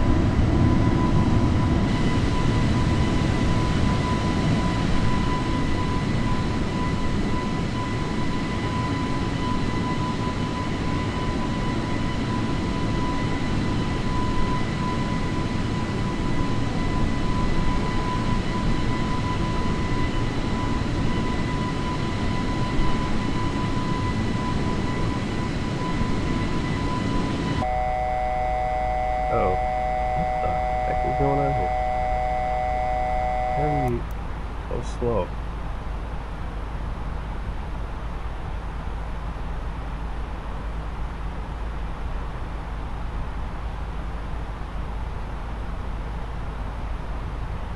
Oh, good. Yeah, why are we at 40,000 feet? Yeah, the autopilot's off too. What's going on here?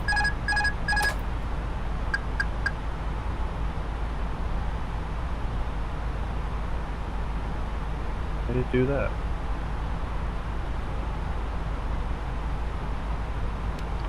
Flight directors went off.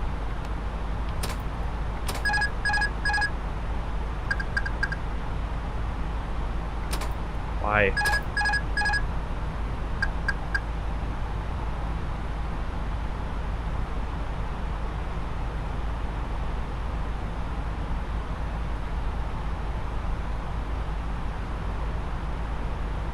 Like, what's the problem? Why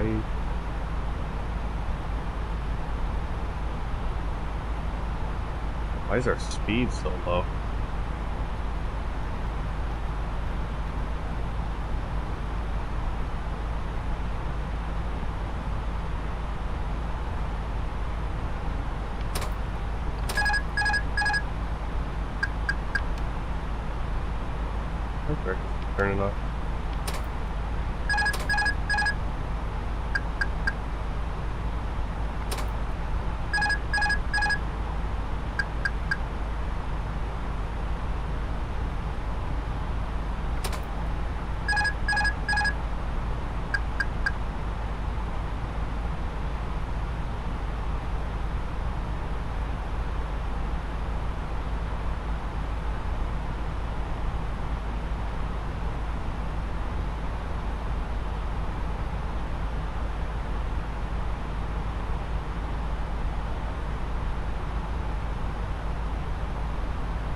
Let's see. Where is... See if I can get any answers on this.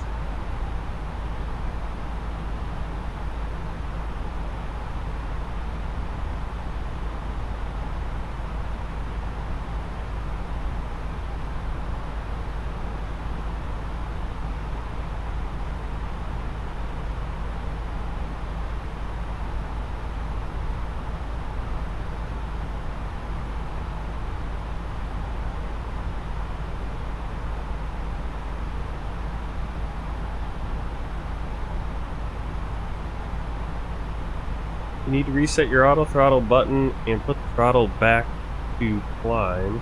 Then you can re-engage auto throttle and...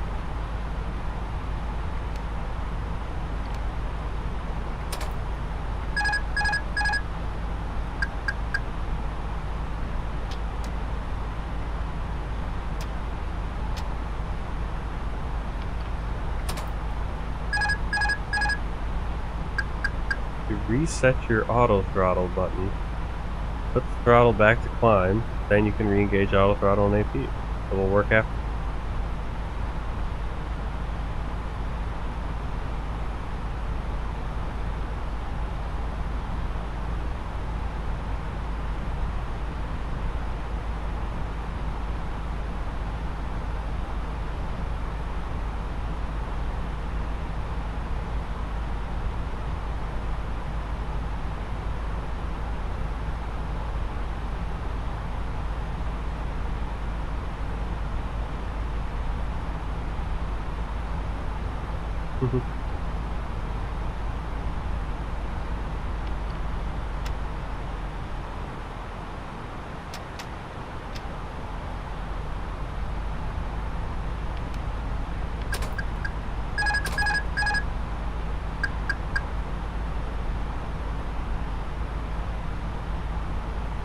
Oh, always something, isn't it? As soon as I get the sim working and the stream working, then weird stuff happens with the plane.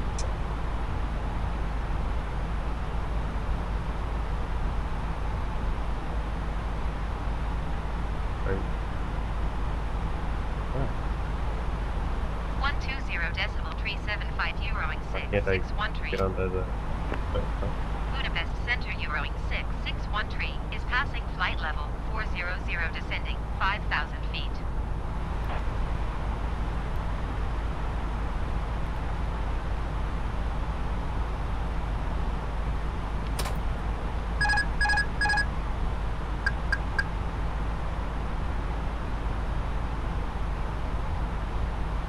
Weird one here. My speed is all messed up.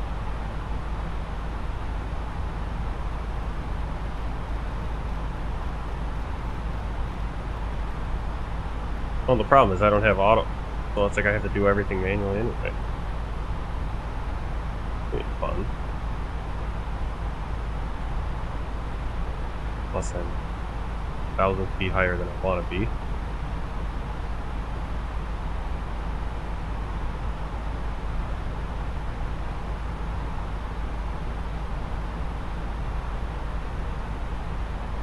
Now what happened? Why did I lose autopilot?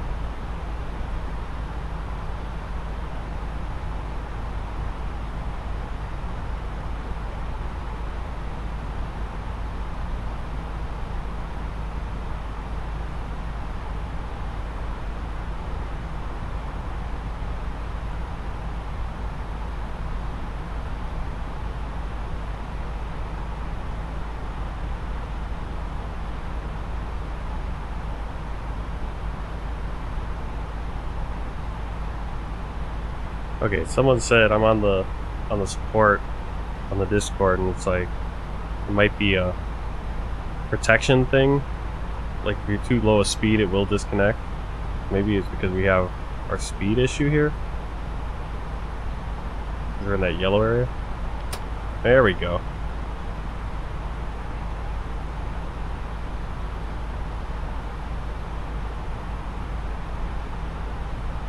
Yeah, but you can see, like, look at how the area between. So I think the weather changed to knock this out. There you go.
Man, it got dark quick, didn't it? Sun is gone.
If you're just joining in, we're about halfway. We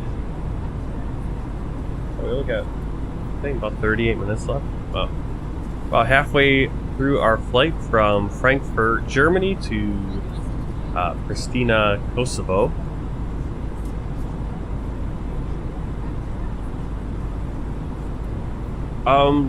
These are ones you can set. You have to do a little bit of tweaking to set them up. Basically what you can do, you can set your own custom cameras, but you're locked into the cockpit typically. So you could like set a camera to be like right here, and what you do is you'd hit Shift, Control, Alt, and then one or Shift, Control, Alt, 7, whatever you want, right? So like for example, I have. Okay, so that's. Let's see. Which one's in the cockpit? So this one's in the cockpit. This is Alt. I have this set to. When I set this up, I had to do Shift, Control, Alt, 9. But if I want to get to it, I just hit Alt 9. Right? Now these cameras are just, I go Control 1, Control 2, Control 3. Those are automatically set. Those are locked in. And sometimes you have a problem where you can't move the camera around, which is why I used to set custom cameras for this stuff myself, but now I don't have to because you can move the camera about. So these are all set cameras that come with the A32NX. You get to them by going Control 1, 2, 3, 4, 5, 6, 7. Now if you want to set your own custom cameras, which is going to be Alt 1, 2, 3, 4, you have to do Shift, Control, Alt. But the problem is you can't move your camera anywhere outside the cockpit. See? You're kind of locked in. You're locked in the cockpit. You can't. How do you get a camera set up in the back of the plane like that, right? So what you have to do is you have to go to the config file. Let me remember. I have to open it up first to make sure where it is. So you're gonna go to your. I think you go where you installed wherever you installed your A32NX, the FlyByWire A32NX, and I assume this works for any other plane. You just have to go and find the config file or something. So let me open it first on mine to make sure I get it right, and then I'll show you. It's aircraft.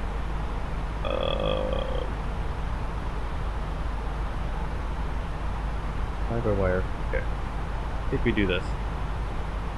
Where's my... What you do is you're going to go into where you have your aircraft installed. You can go into, you know, for example, this one's the FlyByWire, so you can go into it, and I believe you go into sim objects, airplanes. I don't think you need to do anything in the livery one. This one. You're going to go to cameras.config.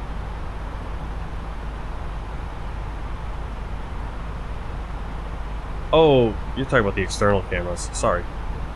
I thought you were talking about like the different ones inside the plane, how I set these ones up. That's what I was talking about. Sorry. I mean, there's the camera drone and the showcase cams. Well, to go to, there's the external one, which, if you're doing it from this toolbar, maybe this one, you just hit end, the end key on your keyboard, and it'll take you to that. I don't know how you can go to these quick views. I don't know what the keyboard shortcut is for these different quick views. But of course, these are just quick views. I mean, you can just rotate to those on your own anyway. It's nothing special, I think. Then to go to the showcase, which is the drone camera, which likes to tilt over. Annoying feature that they added to it. You're going to use, just hit the insert key. So here, I'll go back into cockpit. And you hit insert, insert, insert, insert. If you're in the drone camera, so I'm at insert, and then you hit the end key, it'll go to this camera. Now, they used to have, if you were in the drone camera and then you hit end, you get this one. If you hit end again, it would put you like on the ground somewhere, but they got rid of that for some reason. It usually glitched and it's weird. So now, you hit end, you get there, and once you're in this position, you're not going to be able to do anything. I think you can control the plane from this view, though. I'm not sure. In drone mode, you cannot control the plane. So right now, I'm messing the stick all over the place right now. If you want to control the plane while you're in drone mode, you can hit the C. Just hit C, and that will toggle you being able to control. But then you won't be able to control the camera. You won't be able to do any camera movements. Then hit C again if you want to do camera movements. So that's for the drone camera. Your showcase drone camera. It's going to be insert. And then end is your just external camera that you can move around with the mouse. But obviously you can't kind of move the camera off of you're just kind of stuck with the camera in one place. Whereas the drone camera, you can obviously move it a little bit more.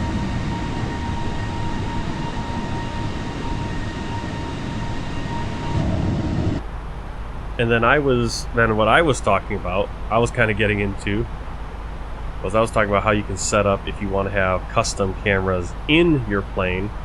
Most of us know how to do, the easiest, you can do custom cameras in the cockpit.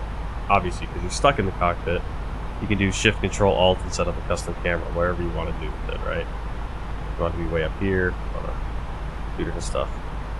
But if you want to have like a custom camera, I have a custom camera actually right outside the plane here, or like under the plane, at the windows. What you have to do is you actually have to go into your FlyByWire or whatever aircraft and go into the camera config file. And what you need to do is you need to change this to, I think you want to just subtract 20 from it.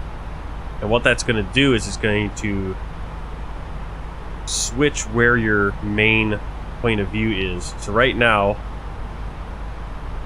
these are the coordinates for where I'm sitting literally right now, what the image you're seeing right now. If you change it to like 20, it's going to move you forward 20 feet or whatever, and you're actually going to be outside the plane then. And then you'll be able to just free move wherever you want. And all you have to do, so you're going to load back in the flight simulator. Once you do that, you're going to save it, like 23 here. Save it, load into the flight simulator, load into this plane, and you'll be sitting outside the plane. Your default view will be outside the plane. You won't be able to get into the cockpit properly. All you have to do is then go somewhere in the plane. I would suggest going... I would go just somewhere in the back of the plane. You don't need to set up a proper camera really well. Just set up a random camera, but behind the cockpit. And, you know, you do shift control 1 or whatever it is. Then go back out of Microsoft Flight Simulator, go back into your camera config, reset it to the original 43, and save it. Go back in, load in. You now can go to that camera 1, and that camera 1 will actually be somewhere behind your cockpit, and you'll be outside the cockpit. Now what you can do is you can go anywhere and set up your cameras that way. But you want to make sure you do that after you set it back to default. Otherwise, your stuff will be all weird. You won't be able to get in the cockpit. I hope that made sense. If that didn't make sense, there are videos out there talking about it. Maybe I'll make a video being clear on that. But that's how you do those custom cameras. But yeah, the external cameras, it's just you can keep. I mean, you just said you were doing it all from up here through the bar. If you want your external camera, you just hit end. And if you want the drone camera or the showcase camera, this one, you just hit insert. And this always confused me when I was flying, and when I'd get on the drone camera, but then I would accidentally hit the end key, and I couldn't figure out why can't I move my camera, or how do I get off this, how do I get back to the cockpit. See, I'd always do that. I'd get to this view, and then I would hit the end key, or the insert key. Actually, that works. Never mind. I was not sure what I was doing. I was doing something where I could never get back into the cockpit. It'd be very hard to get back in the cockpit. Can't remember how I did it. For the external ones. Yeah, there's a lot of different things you can do with the cameras.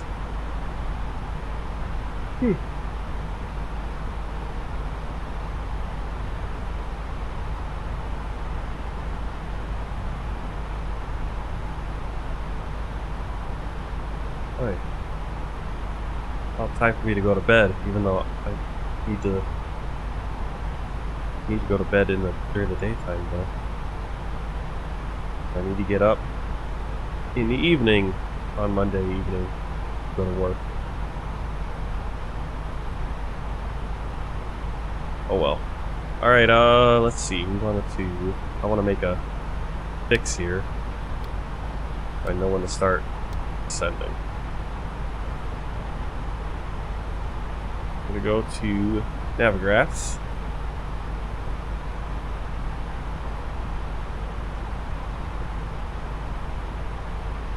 There's our star. Nice little short star right there. Okay, so exact same we need to be at above 11,000 feet. So I'm just going to aim for 11,000 feet.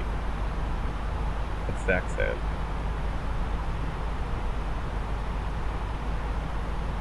We go first our calculator. Our target altitude is 11,000.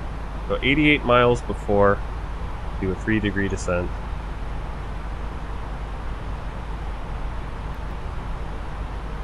So fix info, put in exact and 88.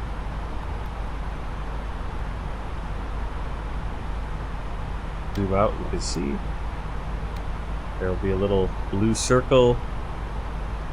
Now, that's not going to be entirely accurate because we do have a turn in there, so that's actually going to be more than 88 miles out if we start descending at Akika. So it's not perfect. In this situation, it actually isn't. We can get that turn. if we were just coming straight in, maybe we would know. But it gives us a rough idea. I'm actually not sure how you would set up a grid. Better way to do it. I mean, it's just a reference point to go, oh, okay, I need to be thinking about descending around here. But again, in this situation, this isn't actually 88. This is 88 nautical miles, right? Not this. This would be more like 120 or something. So if we actually started descending here, we'd be at 11,000 way earlier than we need to be. But obviously it's like the 88 is just a radius. So if we were flying from here to there, we'd want to start descending. Here we might need to descend maybe right there. I don't know how you could do that. I don't know how you'd be able to figure out, because there's no way that I know of to be able to draw a, okay, how do I do 88 nautical miles on this line here? Yeah, relying on free, that's why I got into Navigraphs. It's like, especially, like, depending on where you're flying, especially if you're flying the same places a lot, you can find the free charts for it easily. But if you're flying all over the world, you know, some of these airports, just you look for a free chart for, I'm sure finding free charts for Kosovo would be almost impossible to find anything good. And so with Navigraphs, you just have it at your fingertips. So that's another thing I spent some money on. And I've learned a ton about charts reading it. But that's a recent thing. That's only in the last year or whatever that I started using it. Before that I used free charts. I don't even know. To be honest, I'm not sure if I used charts a ton of the time. I just kind of relied on hoping the hoping the FMS had the information or whatever, and that ATC would get me down.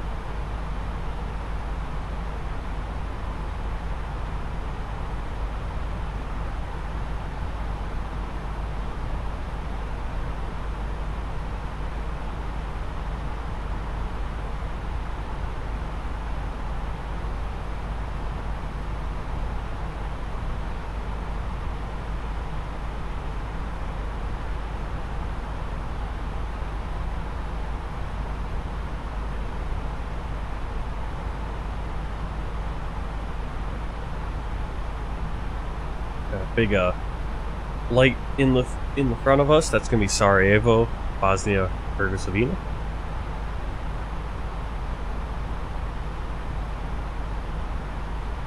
And the next big one after that will be off to our right a little bit. Will be Podgorica, is Montenegro's capital.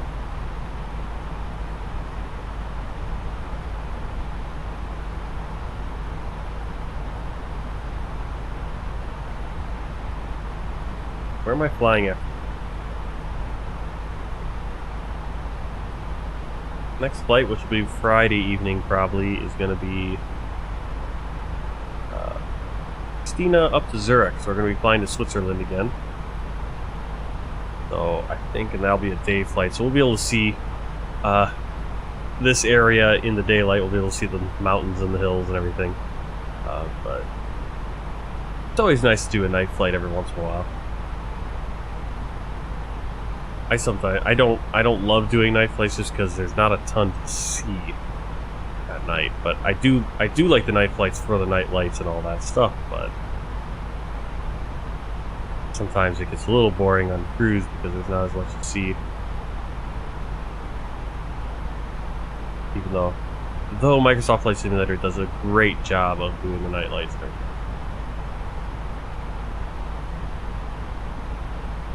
if that makes any sense.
Yeah, I'm not sure how many army bases their stuff is on Navigraph.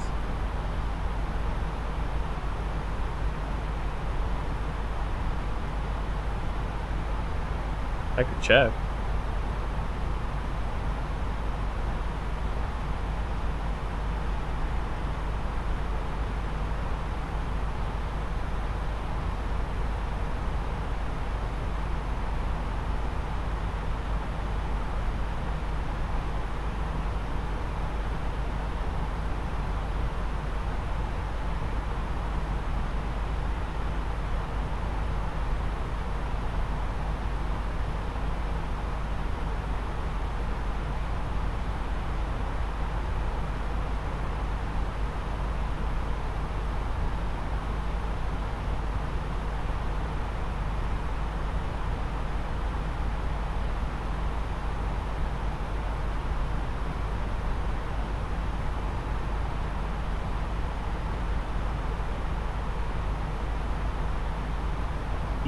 RMS.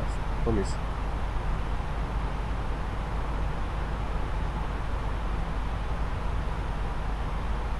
Oh, Rammstein? Oh, there's definitely. Yeah, I got charts for it. 120 decimal. Yep, Navigraph has charts for it. 6613. Belgrade Center Eurolinks 6613 is at flight level 390 descending 5,000 feet. Oh, so you have to descend to 5,000 feet already? Descend It's still going off of maintain them. 7,200 feet. Euroing 6613.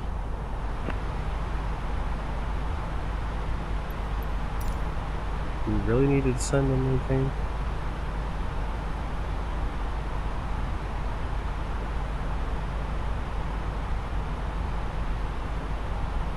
Weather just all over the place.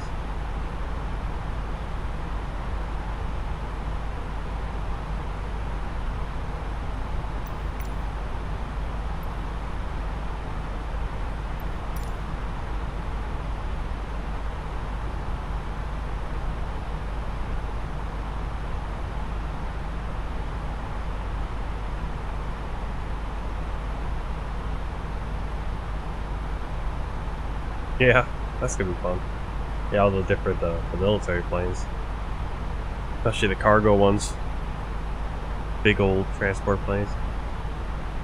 Yeah, when I was driving over the road, trucking, like I drive past Fort Campbell, like near the Tennessee-Kentucky border in our country, and there'd always be, you know, a couple helicopters flying, doing patterns.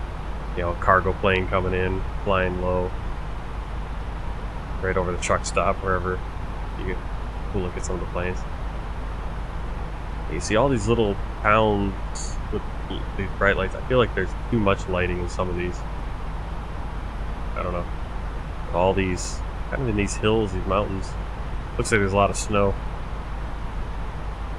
Right, so I don't know if they meant us to if they really wanted us to descend to 7200s, or if they're still under the impression that we are too high. But remember, at Zackham we need to be at 10,000 or 11,000 feet, so somewhere in here we'll start a descent.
Oh yeah, there were a lot of airliners going into Ramstein.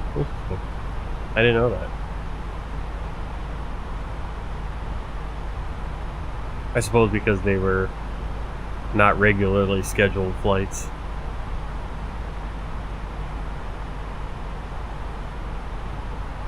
I think we always forget like how the airports work, like with the, you know, you have to, you know, bid on doors and gates and stuff, whatever it is.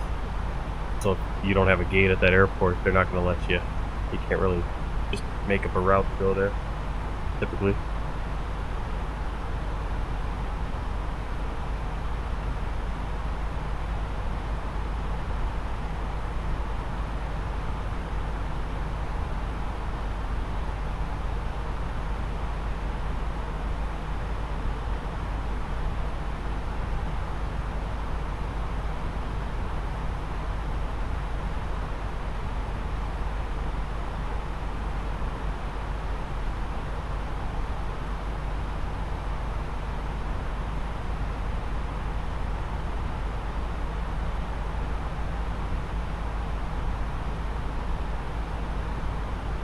Yeah, once I'm landed, maybe I'll take a nap. Maybe I'll take a nap, or I'll try to get some stuff prepared for future streams or something or another. Maybe finalize my taxes, and then and Nyonya will hang out in here probably and let Mom sleep for a while in peace.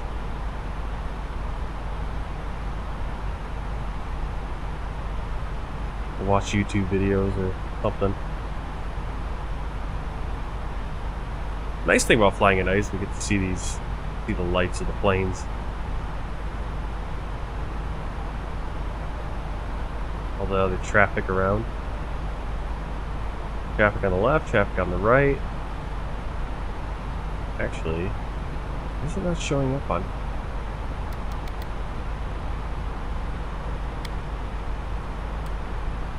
Yeah, I'm surprised it's not showing. TCAS isn't working for some reason. It should. Maybe they were just out of range. I missed them. I don't know.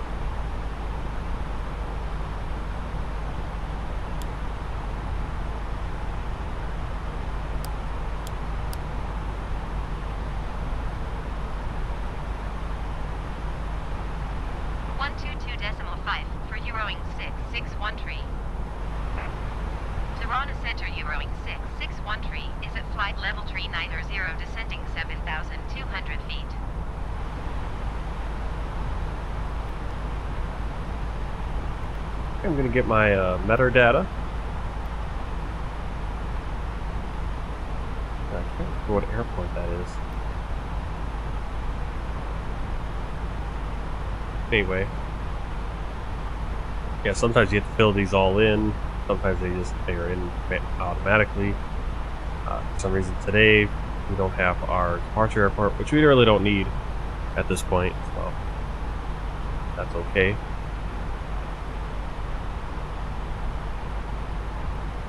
Okay, so we're past our little fixed point, meaning we'll start descending at some point here. Is that Sofia? Okay, that's where I know it from. Then. Yeah, that might be Sofia. Got my... Yeah, that's Sofia. Yeah, because we're going to be flying... So, on Friday evening, we're going to fly... from here, Kosovo, up to Zurich, Switzerland, and then fly from Zurich back over to Sofia. That's actually a pretty long flight, I would think.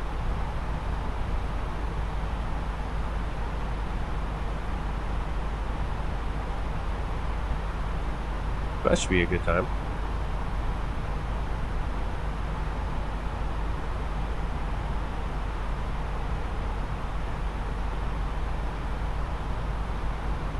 Let's begin our descent.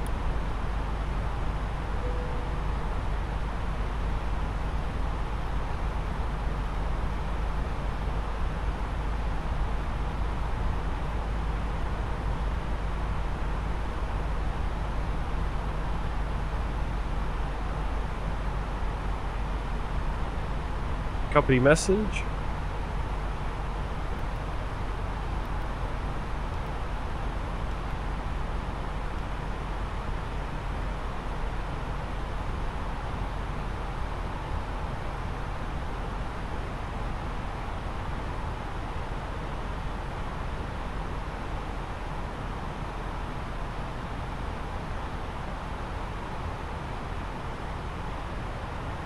Is that Iceland? Not yet, but we're going to be flying there. We're going to fly into Keflavik a few times. If that's Iceland. Maybe that's not Iceland. Seems like Iceland though. Let me check before I go on. Yep, Iceland. Yeah, we're going to fly in there. We're going to go from there over to the Faroe Islands back. Then we'll go over to Greenland from there, back to Keflavik. And then, well, I don't know if we're going to Keflavik, whichever city. We'll be somewhere in Iceland, and then we'll go from Iceland over to Canada. I'm not sure if we're going to that city. Sounds familiar though.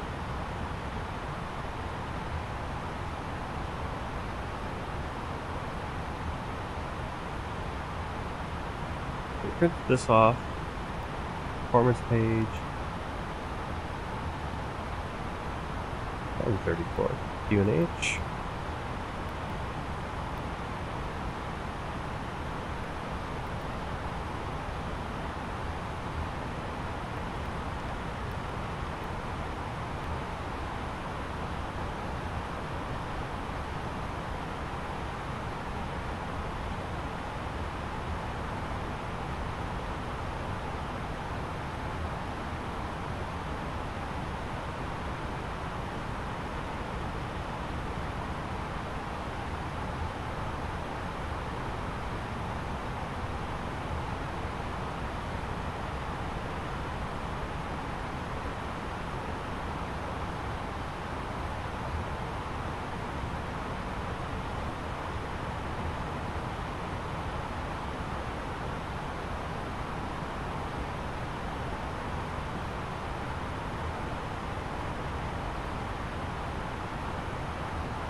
That one that you just mentioned right there sounds like the one we're flying to. But there are international flights out of there too.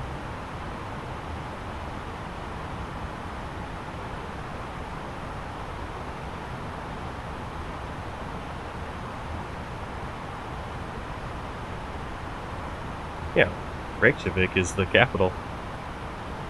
So Keflavik is just some smaller place, I would assume. But yeah, we're not going to be flying there.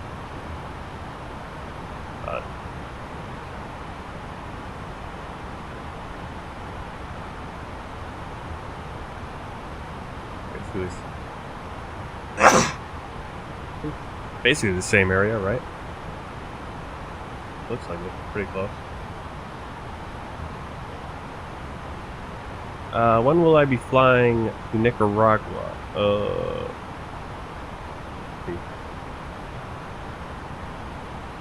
It is planned. Currently, it is... Descend and maintain 8,100 feet. Expect VOR DME runway 35 approach via D148 or transition cleared to D148 or Euroing 661 Alright. We got in there. So we just gotta get down to 11,000 and then down to what they give us. We're just 8,100 feet. Descend and maintain 8,700 feet. Euroing 661 Which one is it? 81 or 87? Alright, let's see. Nicaragua. We're gonna be flying into Nicaragua. It's gonna be flight 185. So we're on flight 124 tonight, right now. Oh, it's gonna be, I'm guessing, probably, I mean, if we do 4 flights a week, 4 flights a week, how many flights is that, 60? I mean, it's gonna be probably 3 months, 3 or 4 months. We'll be getting down there. Probably August, I would say. Yeah, does that sound right? I'd guess August. July or August we'll be getting into the Caribbean, or we'll be in Central America first, then we'll be in the Caribbean. That'll be fun. Yeah, so that's probably when we'll be there. I'm guessing July, August. Could be earlier, could be later, depending on how many crashes and how many lost flights there are. And there will be a few times there where we'll probably only stream 1 flight for the stream. So, I'm guessing August. Which one do you want? 8700 or 8100? Descend and maintain 8,000 feet. Eurowings 6613. ATC is broken. Can't decide what it wants to clear us to.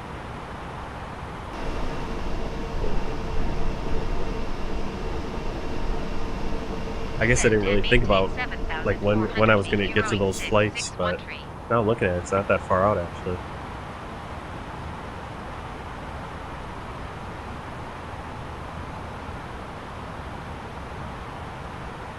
It does seem very far away though.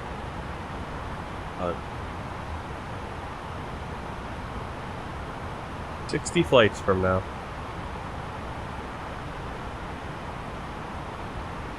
Yeah, we're gonna fly in on Hague Airlines, which I don't have it, or we'll probably fly on a Maya Island flyout. Descend and maintain 8,000 feet. Eurowings. We can fly the Cessna Maya Island Air. We're flying in from. Descend and maintain 7,400 what am I talking about? Eurowings 6613. No, we're flying into Nicaragua from El Salvador on Avianca. And we're going to fly out of Nicaragua to Cuba on Aruba Airlines.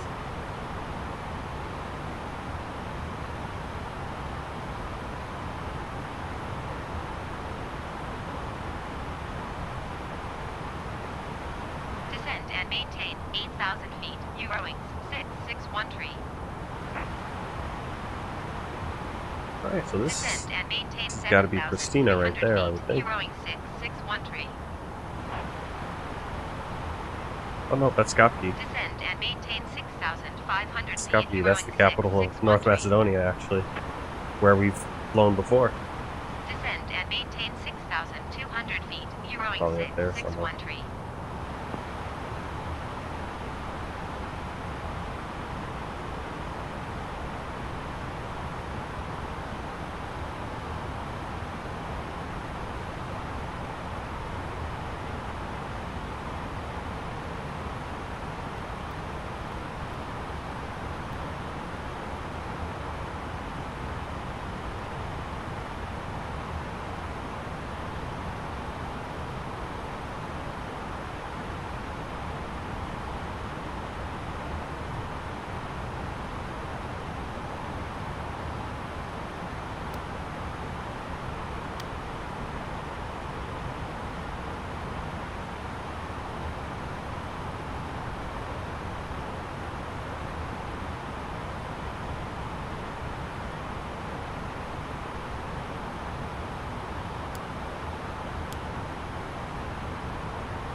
Okay, so we just passed over Kosovo or something.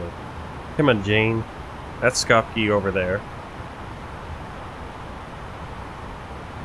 That's the capital of North Macedonia, where we're flying right now.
decimal 425 Euroing 661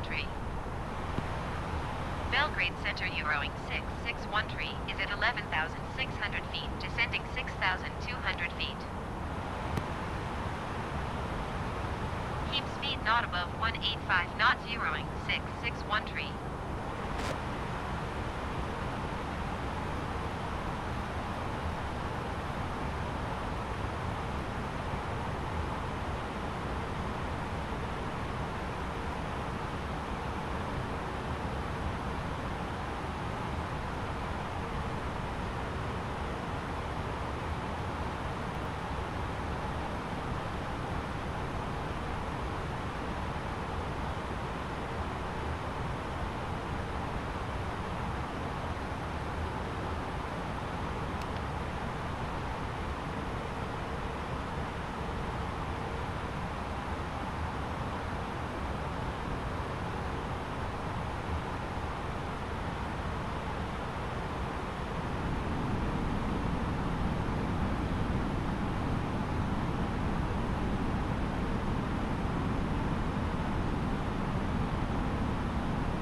Going to 119er, decimal 175 Euroing 661. Pristina approach Euroing 661 is passing 9,700 feet, descending 6,200 feet.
Eurowing 613.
$2,500.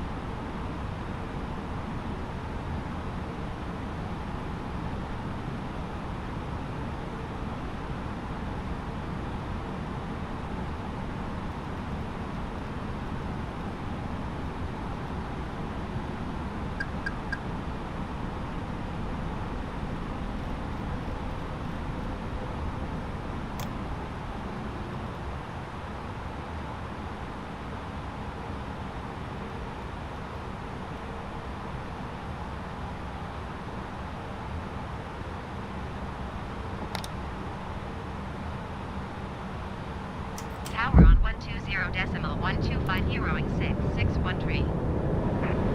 Pristina Tower Eurowing 61310 miles, south inbound for DME runway 35 approach. Pristina Tower Eurowing 613 inbound for DME runway 35 approach. Pristina Tower Eurowing 613 inbound for DME runway 35 approach. Pristina Tower Eurowing 613 inbound for DME runway 35 approach. Cleared VOR, DME runway 35 approach, Eurowings 613.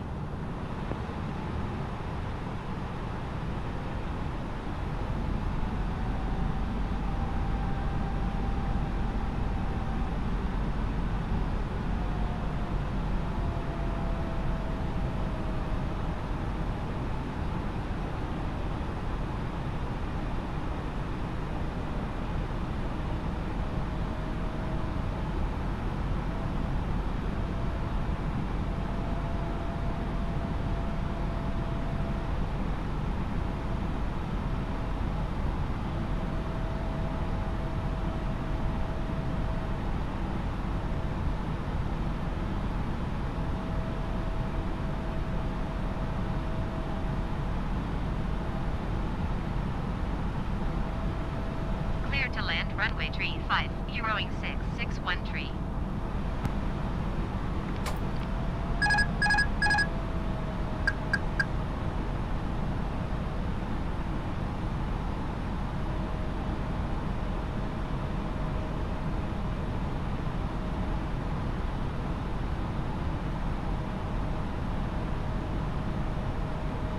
$1,000.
100 above.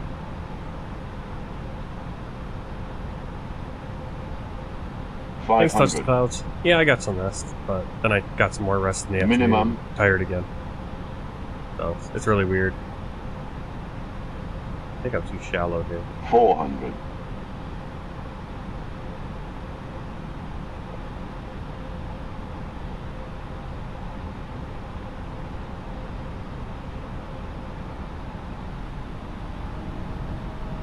$300.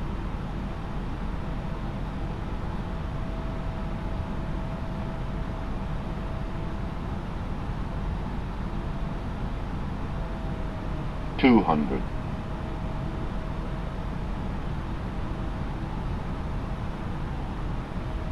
$100. 50, 40, 30. Retard. I think they'd have a little bit more 10, lighting. 5. Oh.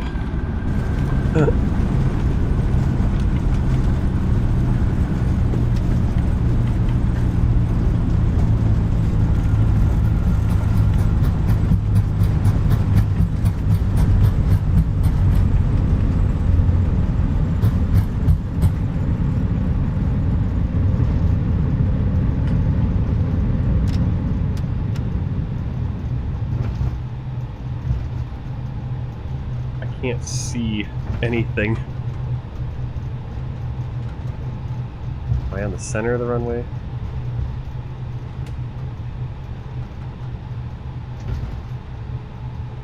Oh, you know why? You know why I can't see anything? I turn my landing lights on.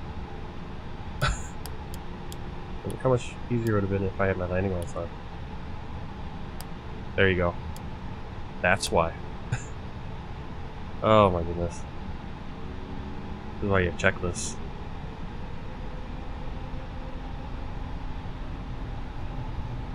That explains why I couldn't see the runway. I was complaining about their lighting situation. It's like, I don't have my lights on.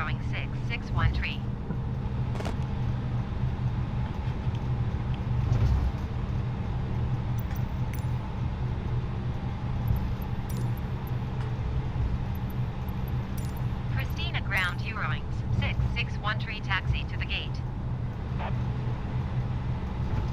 Taxiing to gate 109er via taxiway Eurowings 661.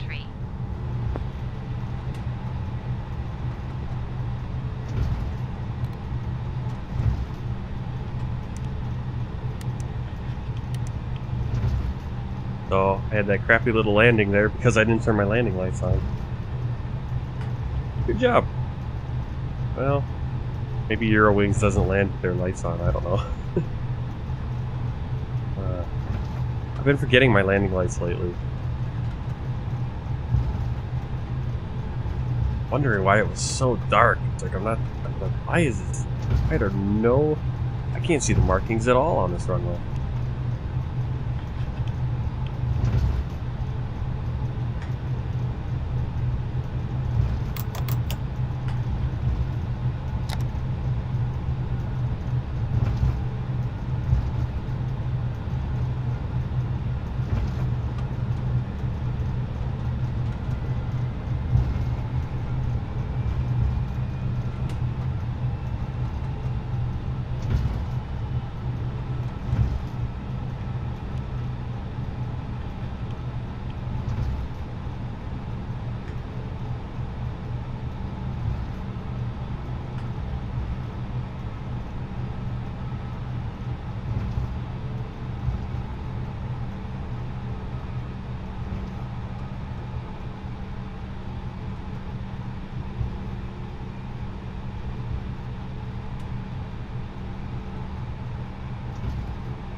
Alright, we got 2 successful flights in tonight, finally.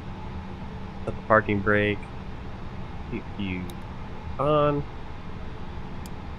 Taxi and runway turn off lights off. And bring down the engines.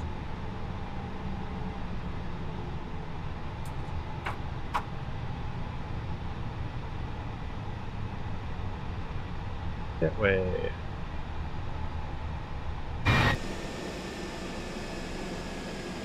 Not sure what's going on with these jetways here. There's like 5 billion jetways, just kind of a weird mess going on at this airport. Somehow one of them moves though. Can I get some power? There we go.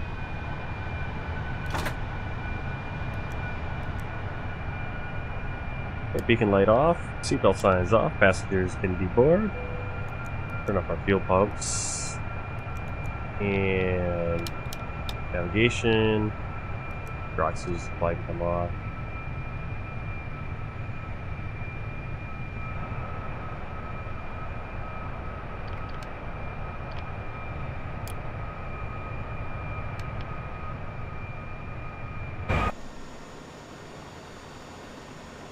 Alright, passengers are deboarding. We can go into...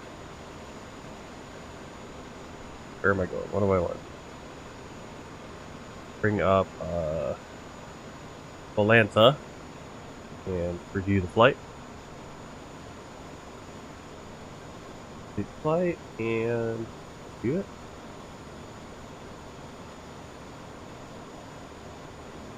You can see our last flight path that we did today also.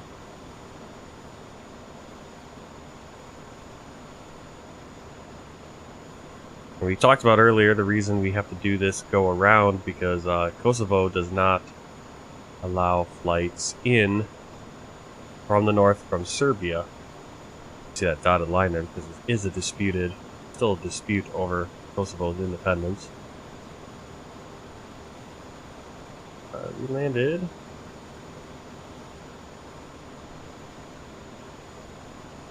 -304 feet per minute, -304, just under 2 hours flight time. Landing speed were a little bit faster than our landing speed, about actually 9 knots faster than we should have been, but couldn't really see the runway because I didn't have my landing lights on. Well, XLast Kiwi, remember to put on your landing lights. It might not be a big deal if it's daytime for you, but remember to do that. Get in the habit. For some reason, I've been missing my landing lights the last few flights. Back out of that, and we'll bring up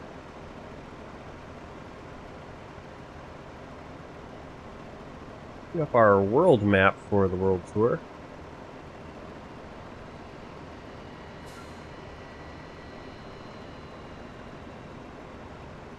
You see where we've been so far. Africa and much Europe is actually getting filled in pretty quickly. Today we landed in Kosovo. You can barely see it there.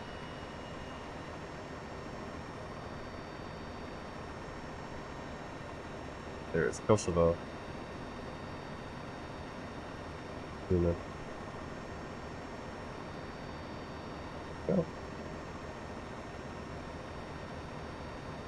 I mean, Kosovo's flag, I mean, they're serious about it. They literally have their country's borders on their flag, saying, hey, this is us. Serbia, still disputing that, so. Next flight, we're going to be flying, let's see, Kosovo up to Switzerland, up to Zurich. And then from Zurich, we're going to be flying down to Bulgaria, to Sofia. So, we're going to go this way, and then we'll bounce back to Sofia. That'll be on Friday nights, starting at 7:30 Central Standard Time, Central Daylight Time, whatever you call it. Way.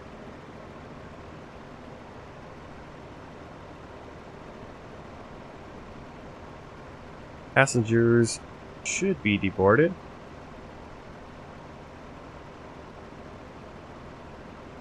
We're gonna do a quick look at PAC-X.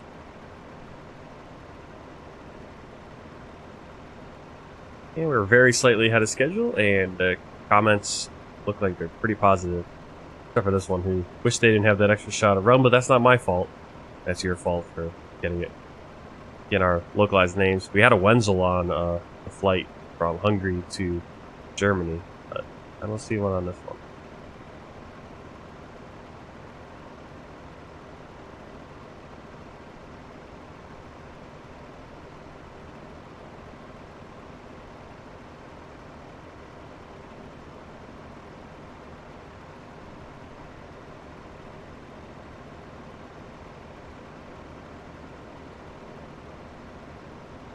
Yeah, I could have flown. Well, now that I'm looking at it, yeah, that would have been... I don't know.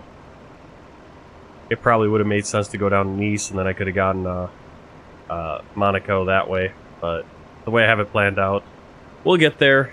There's going to be a lot of extra flights. I didn't do a great job of...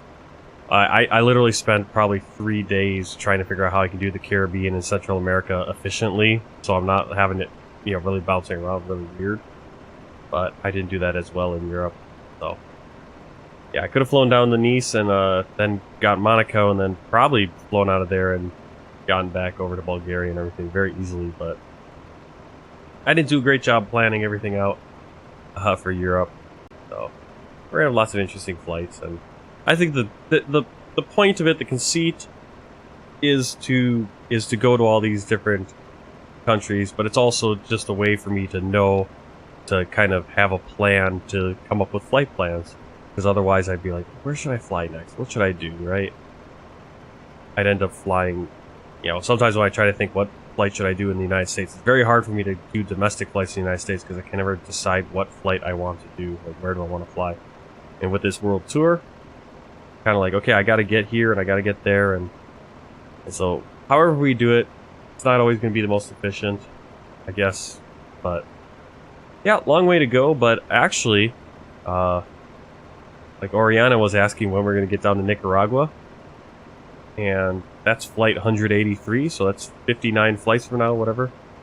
And if you figure we can do, between 2 to 4 flights a week, should be able to get down there by August, I would think. Yeah, it's very fun. It's fun because you have to kind of figure out, and the way I'm doing it is I'm trying to follow real life flight schedules. So that's what kind of makes it hard sometimes, because you fly to some place like Kosovo and there are no direct flights from Kosovo down to Bulgaria or whatever. Yep, same thing, like On Air gives you a reason to fly. Yep. This one's a free way for me to do that, but yeah, I did have On Air for a while, or for like a month. I tried it and just didn't have the time to put into it because I was driving over the road. I think now I could do that, and especially if I don't have to stream everything I do with On Air. I could, when I'm flying offline, I could do On Air and stuff. So I think at some point in the future I'll probably get On Air again and do that, do a career mode. That'd be pretty fun to do, because it's really cool starting with the smaller planes and doing all those flights to smaller airports and all that stuff. And the fact that it loads up your cargo in the sim for you, that's really nice. Yeah, but yep, gives you a reason to fly, and gives you kind of takes it out of your hands having to try to figure out interesting flights to take. Because who's gonna, like, I think, for example, when I was doing On Air, I was based out of Milwaukee, where I live, and like I would never think of flying to Fort Wayne, Indiana, or like some airstrip in northern, wherever it was. It's like, I'm never going to fly those flights unless you tell me to, right? Because I'm not going to even think of it. And that's the same thing with this world tour, is that it's like, it really has allowed me to go to a lot of cool places, a lot of cool airports. And even like when I was doing the planning for the Caribbean, it's like, X-Last Kiwi just went there. He just landed he's landing in St. Martin at Princess Juliana there, where the airport's right next to the beach. And, you get that, you see all those KLM flights flying in there, obviously, because it's a Dutch airport, part of the Netherlands, Caribbean there. Yeah, but you see the wash when those planes are about to take off, and all the people standing on the beach behind it, or the planes landing right over them. So I would have completely missed that airport if I wasn't doing the world tour, because I wouldn't have thought of going there, even though like an airport you do. So it's a cool thing to do. Lots of different cool things you can. So many cool things to do in Microsoft Flight Simulator. People are like, I've had people ask, it's like, don't you get bored? It's like, not really, because there's always another airport, another place you want to explore, and there's so many places, and just doing this world tour takes up so much time.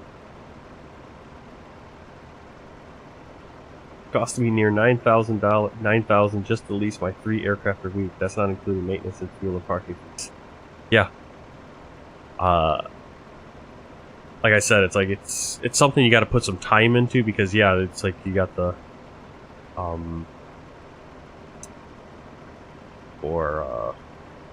you got all those costs and things, especially depending on which world you go into. XLS Kiwi, are you flying to Paro? Yeah, we'll be flying to Paro. I did it in X-Plane. Actually, in Flight Simulator, we'll be able to do it just slightly more realistically, because we'll be able to fly into Paro with the A320, which is the plane that actually flies in there. I did it in the 737. I failed. I had such a good approach. I was so good, and then at the last, I overshot the runway. Like, I came in all nice and everything, and then went too far to the right once we got to the runway. And so then I was scrambling to get back and ended up kind of mashing into the ground. So hopefully we'll be able to do it better once we get over there. Once we get out into the Pacific, basically if I get down in Auckland, New Zealand, I'll be able to just go off of the exact same flight routes that I did when I did this in X-Plane. Yeah, I had to like look up charts, and it was before I was using Navigraphs. I had to look up charts, see how do you do this, how do you approach this properly, because I've never, like, yeah, that was before I did Navigraphs and knew how to really do these approaches, these complicated approaches, and that one is the king of complicated approaches and landing. And so that's going to be one where I don't know, I might have to lock the door or something, turn off chat so I'm not paying attention to chat as I'm coming in. Just focus on doing that, make sure the speeds are all right. But that one's going to be, heck, I mean, we might come in there. That might be a winter. We might be landing in there in the winter. Crazy. Because if we're gonna be we'll probably in the Caribbean. I'm guessing August. I'm gonna say August. But it might be sooner than that. And then we won't be up into Nepal, that area, until I think probably Christmas time. But we'll see. There's no definite. I don't have like definite dates for all my streams yet, and I'm guessing I'll be able to do 2 streams a week coming up, because I'll be working 5 days a week pretty soon here. So we'll only have 2 nights off, but we're working our way through it. It's happening. I mean, we're getting pretty close on Europe actually. But yeah, so this was a good night. Very good night. Just over 6 hours for the stream. Wasn't planning on that, but this flight was actually longer than I realized it was gonna be. As I said, this Friday I'll be streaming 7:30. We'll be flying from Kosovo up to Zurich, Switzerland, and then the second flight of the night will be Zurich, Switzerland over to Sofia, Bulgaria. And fingers crossed that we don't have any issues. I didn't have any issues tonight with crashing. We never crashed the desktop. We didn't have too many performance issues either, besides the normal performance issues that you usually have. A little bit of flickering on the first flight, but nothing absolutely game-breaking. So, thank you guys for coming along. I know it's late. At least it's late for me. Well, technically it shouldn't be late for me. It's a late time, but I am actually up all night as I work nights. Thanks for showing up. Thanks for coming by. Touch the Clouds. XLS Kiwi, thanks for coming in and joining the group and following. As I said, I usually stream 7:30 p.m. Central Time. Let me just get that. I need to get that in Zulu time. Is that, yeah, basically it's or is it 7:33 for you right now in the morning? Oh yeah, that makes sense. Let me see. I want to get 7:30 a.m.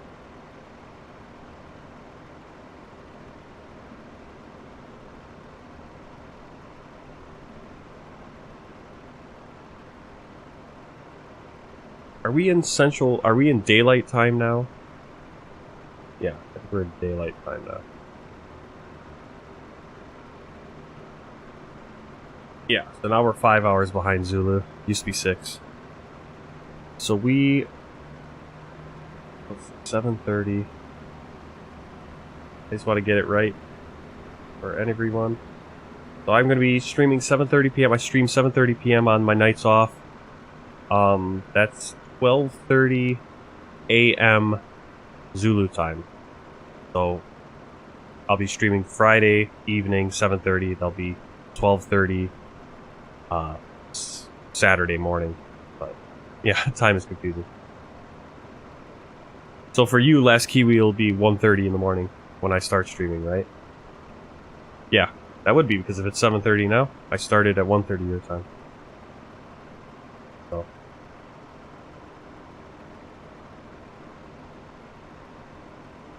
Alright, well, yeah, time can be confusing.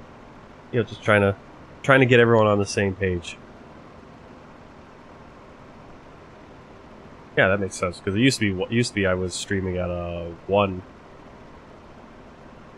a.m. Zulu or whatever, 1:30. Alright, well, thanks for coming by.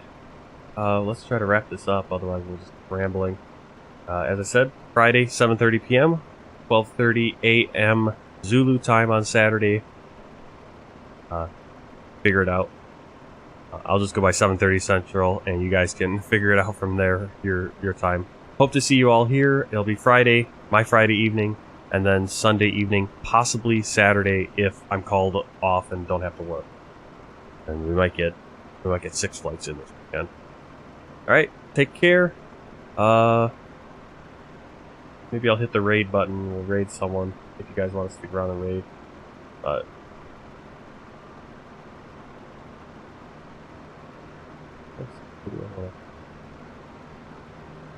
we're gonna raid one of my old buddies that I played a lot of PUBG with back a few years ago.